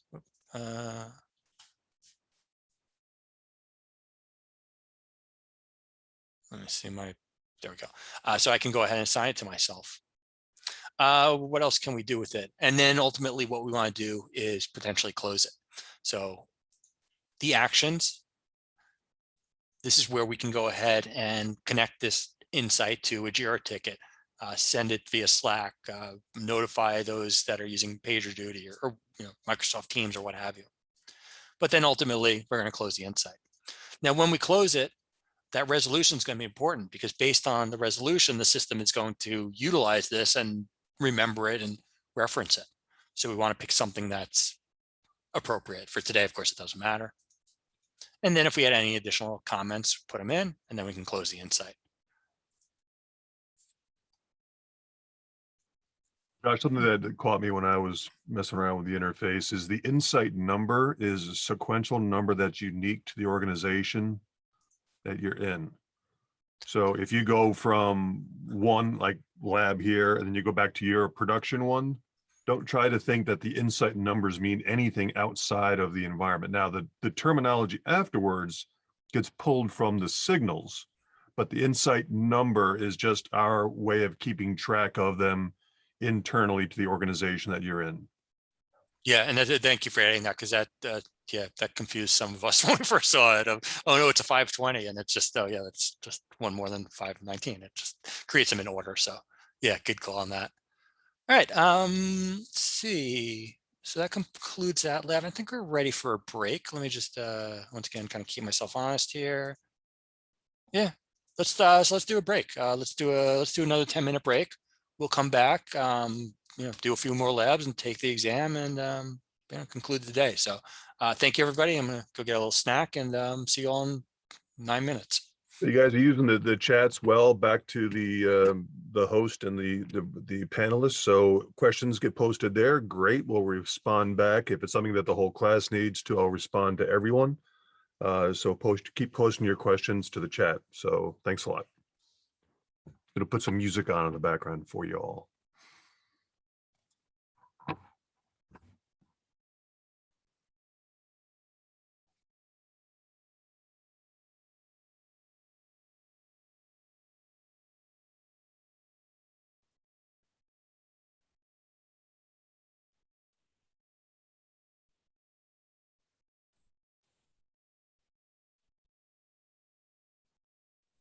There ain't nothing out here. Dogs in the yard and a couple John Deere. Falling down barns, it's pretty damn clear. Lightning in a jar, if you pass it on the interstate, I bet you say, there ain't nothing out here. There ain't a sky if you seen it from a rear jet, I bet you that's right. They don't know.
But turn that dirt into what's on the table. We don't need no shiny good time. We're fine.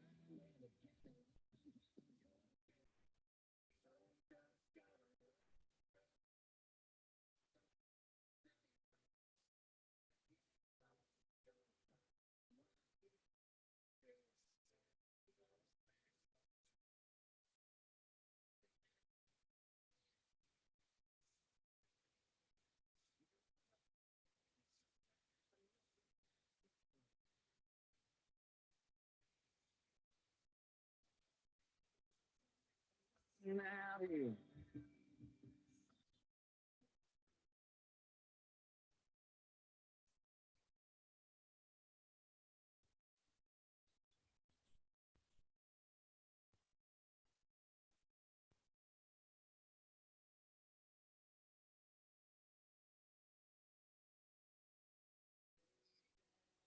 Beer is cold, but this shit's fine.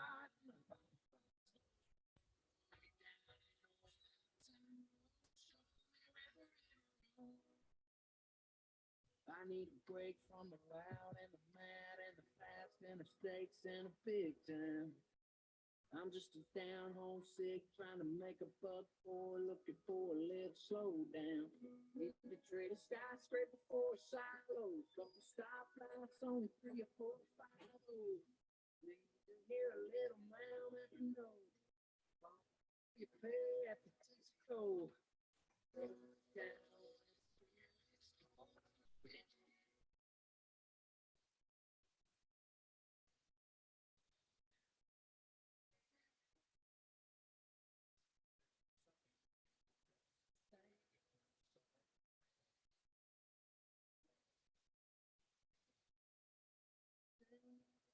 If that kind of life is my kind of living, yeah, that kind of life is my kind of living.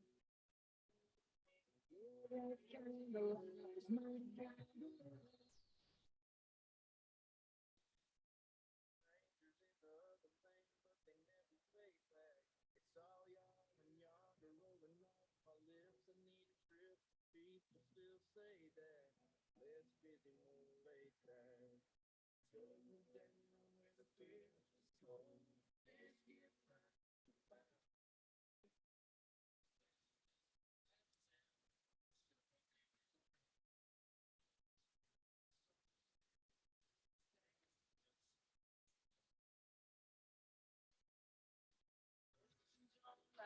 Can't stand still.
Little Jim, she was planning a welcome home barbecue, green bean casserole, grandma's recipe. There was a knock on the door around 2 o'clock. New uniform, her hard style, yellow ribbon round an oak tree, blowing in the breeze. Into the water, the man on.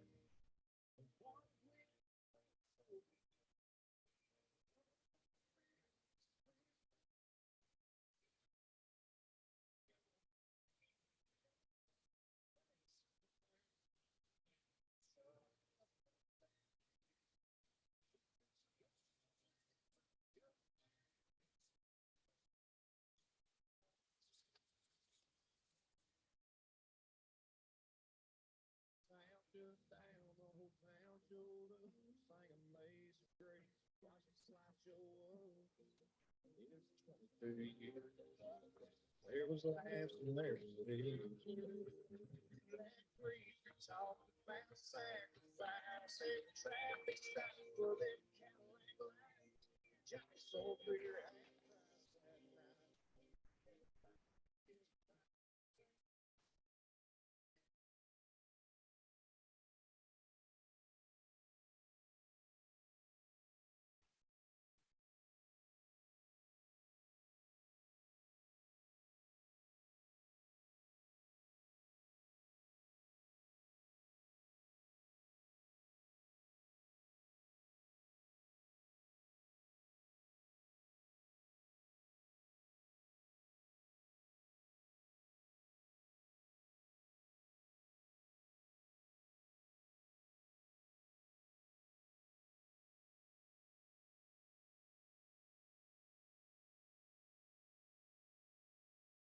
Yeah, welcome back, everybody. Hopefully you had a good little break there. Let's finish up and yeah, just get going here. So see if there's any questions. Looks like it's pretty quiet. Or take that back, Scott's dealing with it, so all good. So yeah, let's continue. So I'm going to go ahead. Got some more slides here, then we'll go back into the labs. But what we want to talk about here is, there we go, customizing and tuning your Cloud SIEM environment. So what are Cloud SIEM rules? So once you complete a few investigations, you may want to add or modify the rules, the data sources, the match lists, and other pieces of the Cloud SIEM puzzle. We only looked at some of that today. A lot of that is also in that admin course that I referenced earlier. The modifications that you make to these rules can help reduce false positives. They can alert you even further. And the most common thing to customize are the rules and insights. Rules are one of the most important pieces of the Cloud SIEM threat detection engine. All the rules, all the records, excuse me, that are ingested into Cloud SIEM are compared to every rule in Cloud SIEM. Remember, records are normalized log messages. If there's a match, an entity will be extracted and a signal will be created. Those entities are tracked and may correlate with other signals to create an insight, which is where most threat investigations begin. And so we saw those entities earlier, we saw the signals, we've kind of seen a little bit of all of it so far. Now, different rule types. Oh, actually, before we even show that. Now, you don't have to write your rules from scratch. Sumo Logic's content team is going to create and maintain hundreds of out-of-the-box rules to get you started. And as we saw, there were, what, 640 rules or so, and the majority of those were Sumo Logic's ones. And those are going to be updated frequently, often every few days.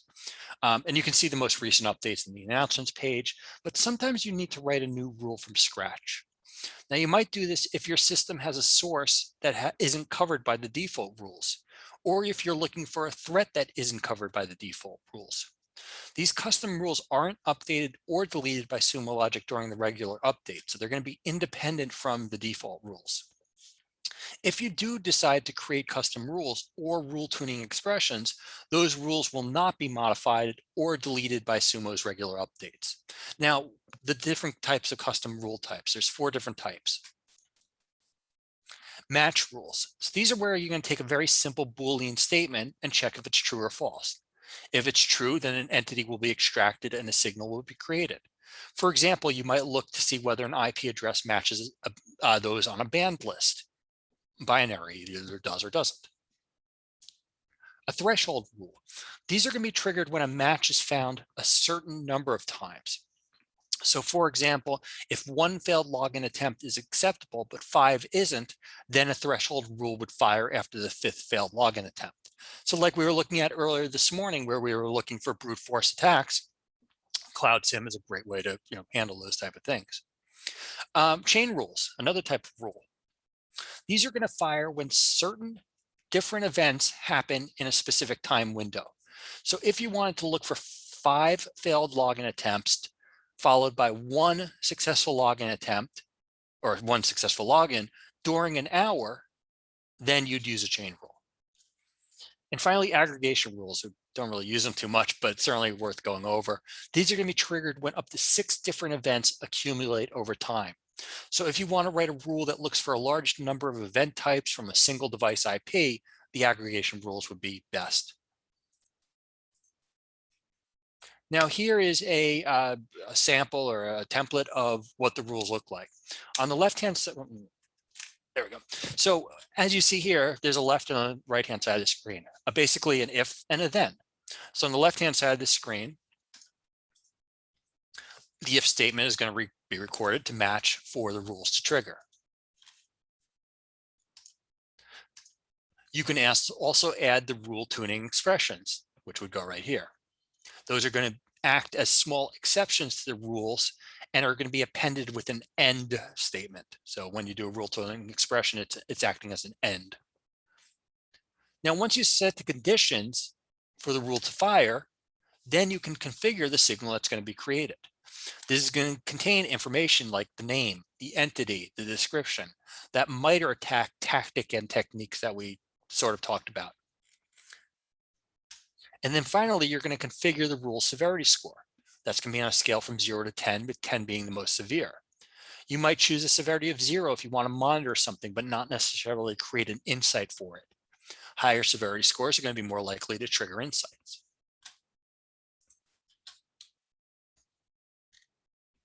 Now, oh, come on, there we go. Now, for the best practices, before you create custom rules from scratch, these are some recommendations. Mouse. There we go. First, you want to check the existing rules in the system. As mentioned, Sumo Logic has already created hundreds of built-in rules, and so you might not need to write a new one. Or you might need to make a small change to an existing rule by adding a rule tuning expression or adjusting a severity score. So certainly if one exists that's adequate and you can just modify it, probably a good way to handle things. You want to know your system well. You're going to need to understand the schema and the log mappings of all the records that are ingested into Cloud SIEM to write effective rules. And so you probably want to work with an administrator on your team who knows this to write better rules. So understanding your system is probably always important as well. Now, in addition to your system details about those log mappings and other metadata, you need to understand your company's risk tolerance, their risk appetite, their priorities. For example, some companies might want to monitor a large amount of outbound traffic, but not consider it to be a threat. So they might assign a large amount of outbound traffic a severity rule of 0. However, another company might be alarmed by outbound traffic, and they might consider that to be data exfiltration. And so for them, they might assign that same exact rule a severity of 5.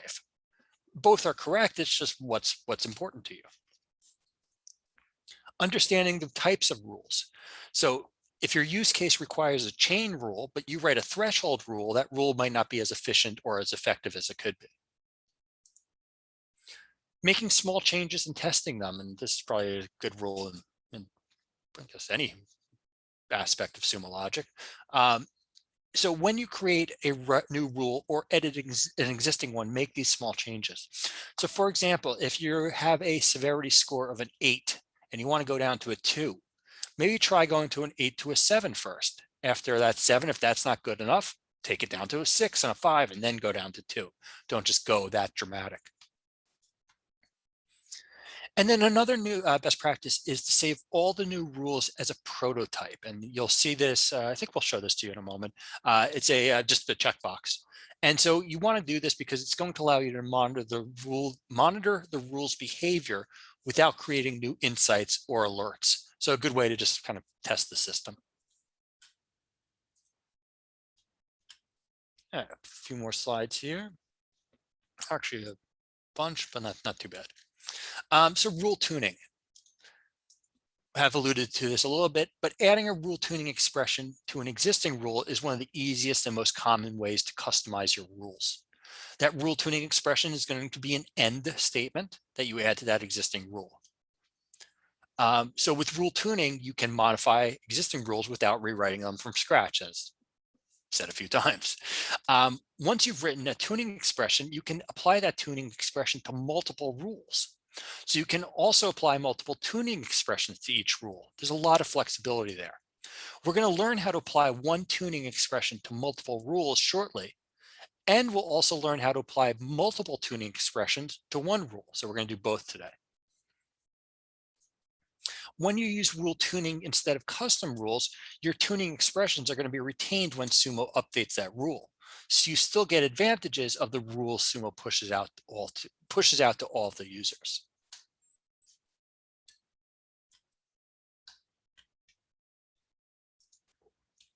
Once a rule is in the system, whether it's a custom rule you created or one created by the Sumo team, Cloud SIEM will then use that to create signals.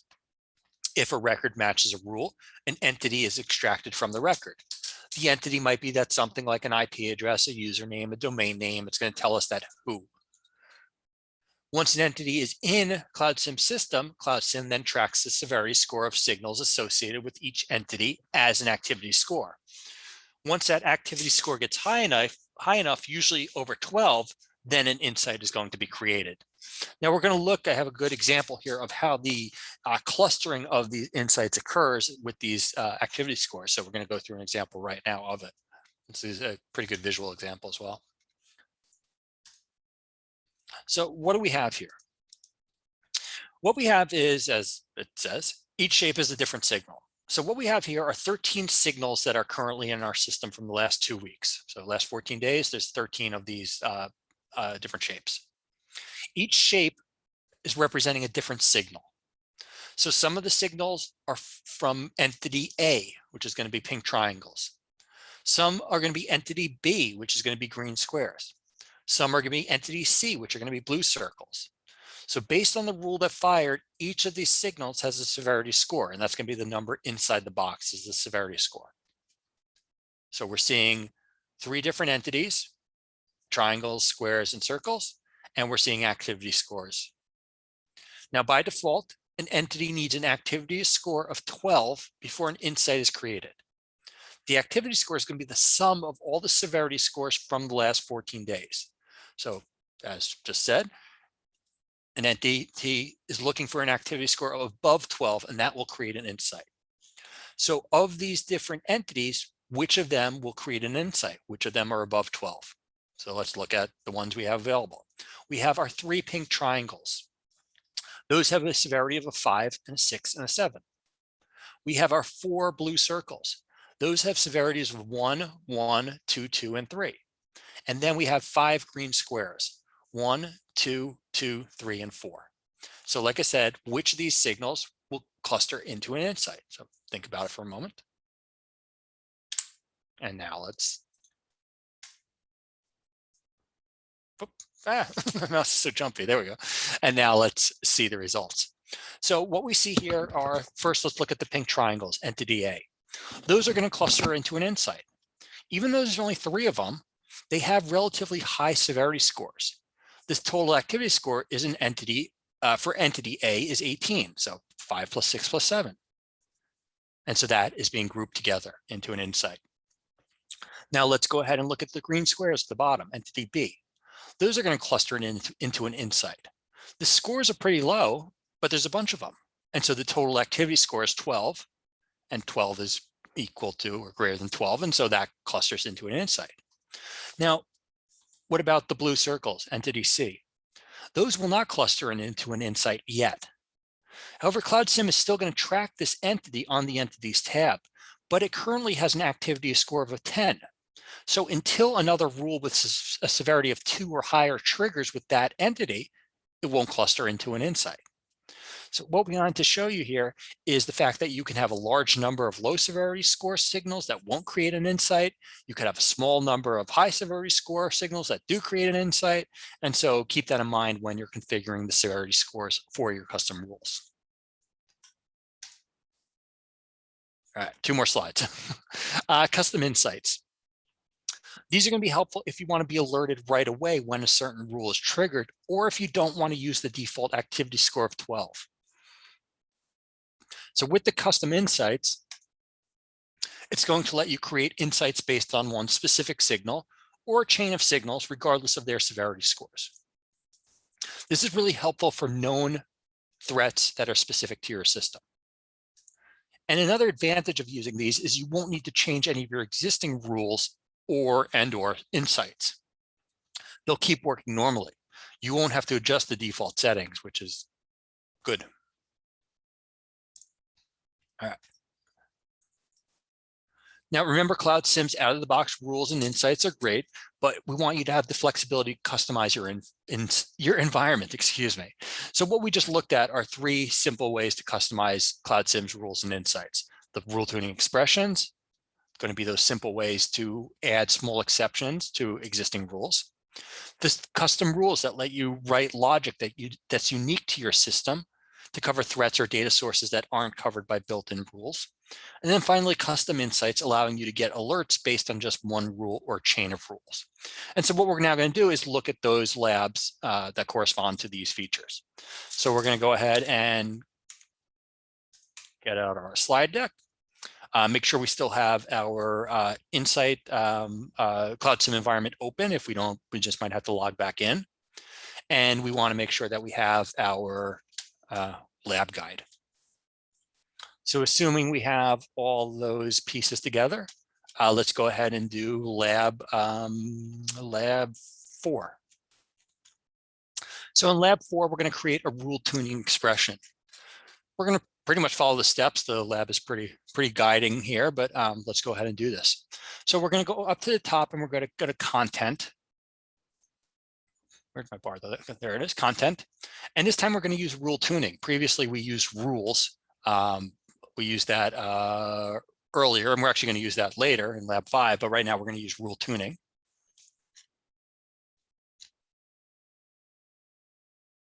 We're going to go ahead and create a rule tuning expression. Looks like someone was in there already, which is good, I guess. So we're going to click create. For the name, we're going to use, as you saw there, and the lab describes, using calling a tuning expression, and then putting in your initials and your number that you're using. Now we need to decide what we want to do here. So we're going to tune selected rules. And now we want to look for a rule that we want to tune. So for this example, we're just really picking one. We don't have a great narrative here. We're going to select the firewall rules. So we're going to look specifically for the training firewall alert rule, which should show up, should be the second one on your list. So what we can do is we can select that rule. We can go ahead and decide, do we want to include records that match the expression or exclude? We're going to include. And then what we can go ahead and do is we can go ahead and provide an email address that we want to provide an exception for. So what it has us doing is copying the user_email equals training plus analyst and pasting that in right here. And I'm going to go ahead and modify those quotes because that's just a weird PDF artifact thing. And then specify my 3-digit number.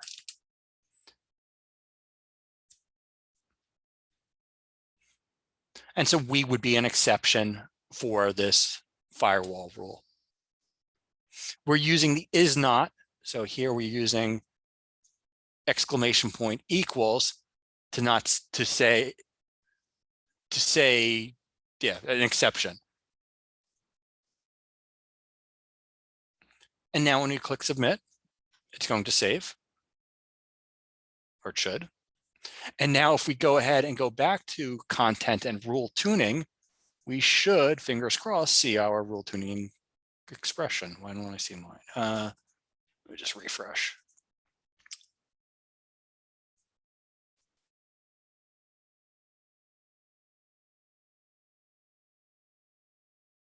Ah, there it is, cool. And it looks like somebody else is participating, so good to see.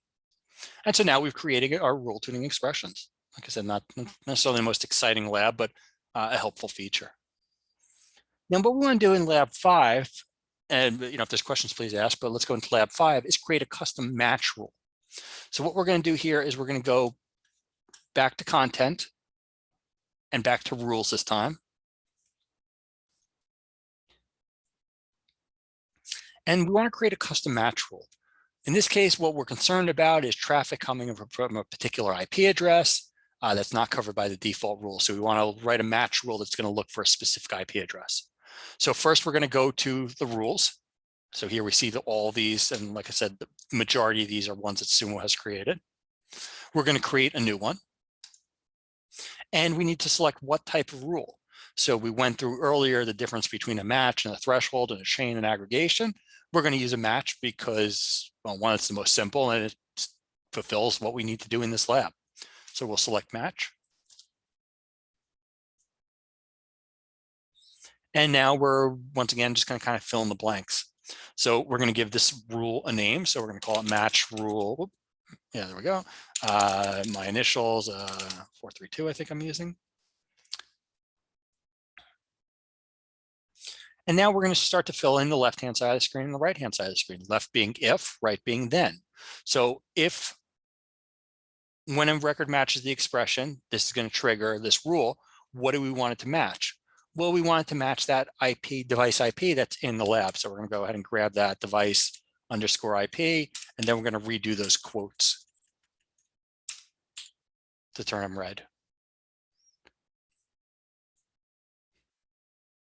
Now we're going to go ahead and use the add tuning expression that we just created in the previous lab. So what we're going to do is go to add tuning expression, and then we should be able to find our tuning expression in there. So we're going to use that tuning expression.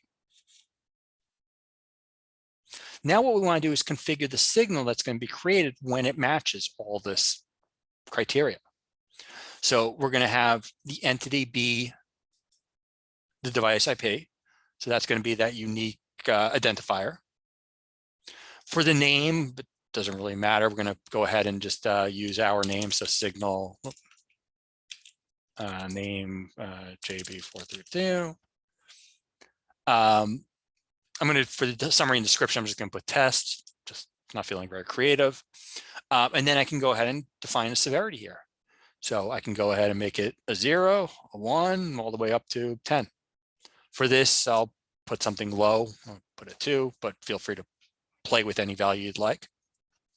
And I can also put my tags in here. So remember earlier we were discussing some of that MITRE ATT&CK framework. I can utilize these tags. And in this case, we're going to use the tactic of initial access. Now for this lab exercise, once again, it doesn't really matter which one you use. We're just kind of playing around, but in the real world, it would be more applicable. Now we do want to go ahead and save this rule as a prototype. So I do want you to get in the habit of checking this box and clicking submit. Once you click submit, you should be brought back to this screen, which should be an indication that the rule has been created properly. And it is created properly. Now, what we can do is we could also go back to the rules just to verify it's in there.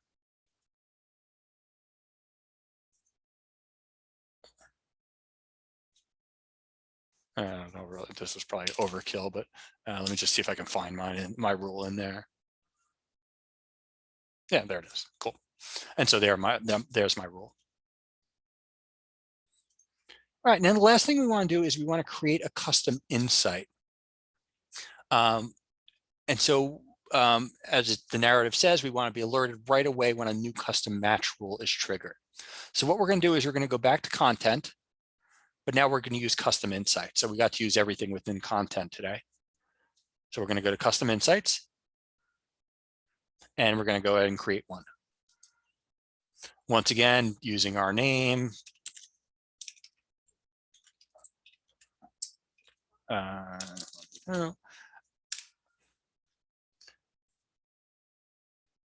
And so we're going to go ahead and select on the left-hand side of the screen when signals are created from the following rules. And we're going to go ahead and look for the rule we just created. So if I do just 432, it should find it. There it is. Cool. So there's my rule. I'm going to go ahead and select in any order. The order of when things happen is not important to me.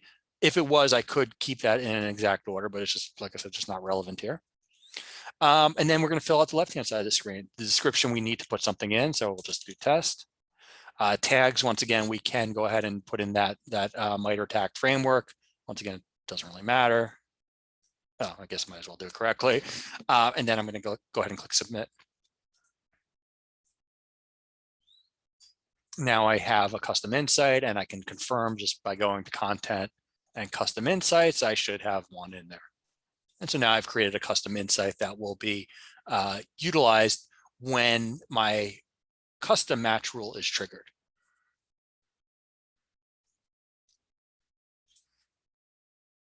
All right, so now let's head back here. Yeah, that's probably about it. Let me go back to my deck. So we're a little early, which is nobody's going to complain about. Let's see, we did the labs. Yeah. So let's take the exam. Certainly, of course, if there's questions, feel free to ask about things that we did this morning or this afternoon. I know it's a lot of content. So I'm with you on that. But hopefully you were able to absorb some of it. Not expecting you to do all of it. But now, like we had, did earlier, let's take the exam. So same ground rules apply. I think everybody here took the exam with us earlier this morning. So what we want to do is we want to log out of this training account and log back into our corporate or our personal or professional Sumo account. So go ahead and do that. Once we perform that, then we're going to go back into Sumo Logic, and we're going to go back to certification and go back to get certified.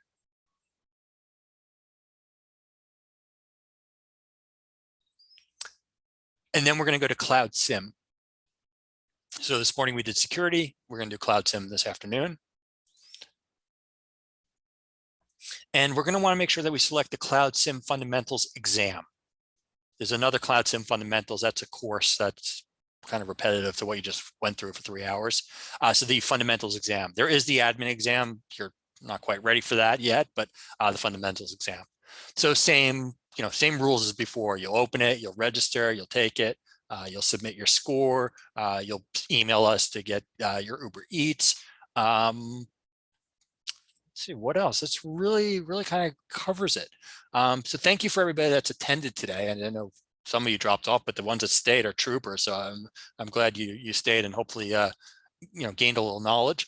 We're going to be continuing on Thursday. So Thursday we're going to go over, what are we doing on Thursday? Observability fundamentals. So you'll see another side of Sumo that's not even related to these two you saw today. But yeah, thank you again. We'll send out the slides. So that will be, like I said, probably do it after Thursday, the recording as well. But otherwise, I'll go ahead and put myself on mute again, and we'll kind of hang out here while you take the exam. Go ahead and get started. If you have any questions, let us know. But thanks. And Scott, keep me honest. Are we good on questions there? Or, We're all good. Okay, cool. Any other words of wisdom there? No, just take your time. I mean, again, in the test itself, I don't think there's any really trick questions in there. It's just you got open book, you got open notes, you got open whatever. So Josh and I will be here for a bit, and let us know if you have any problems. Yep, exactly. Well said, Scott. So thank you, everybody, and I hope to see you on Thursday. Otherwise, good luck on the exam, and thank you for attending. So take care, everybody, and we'll be on mute.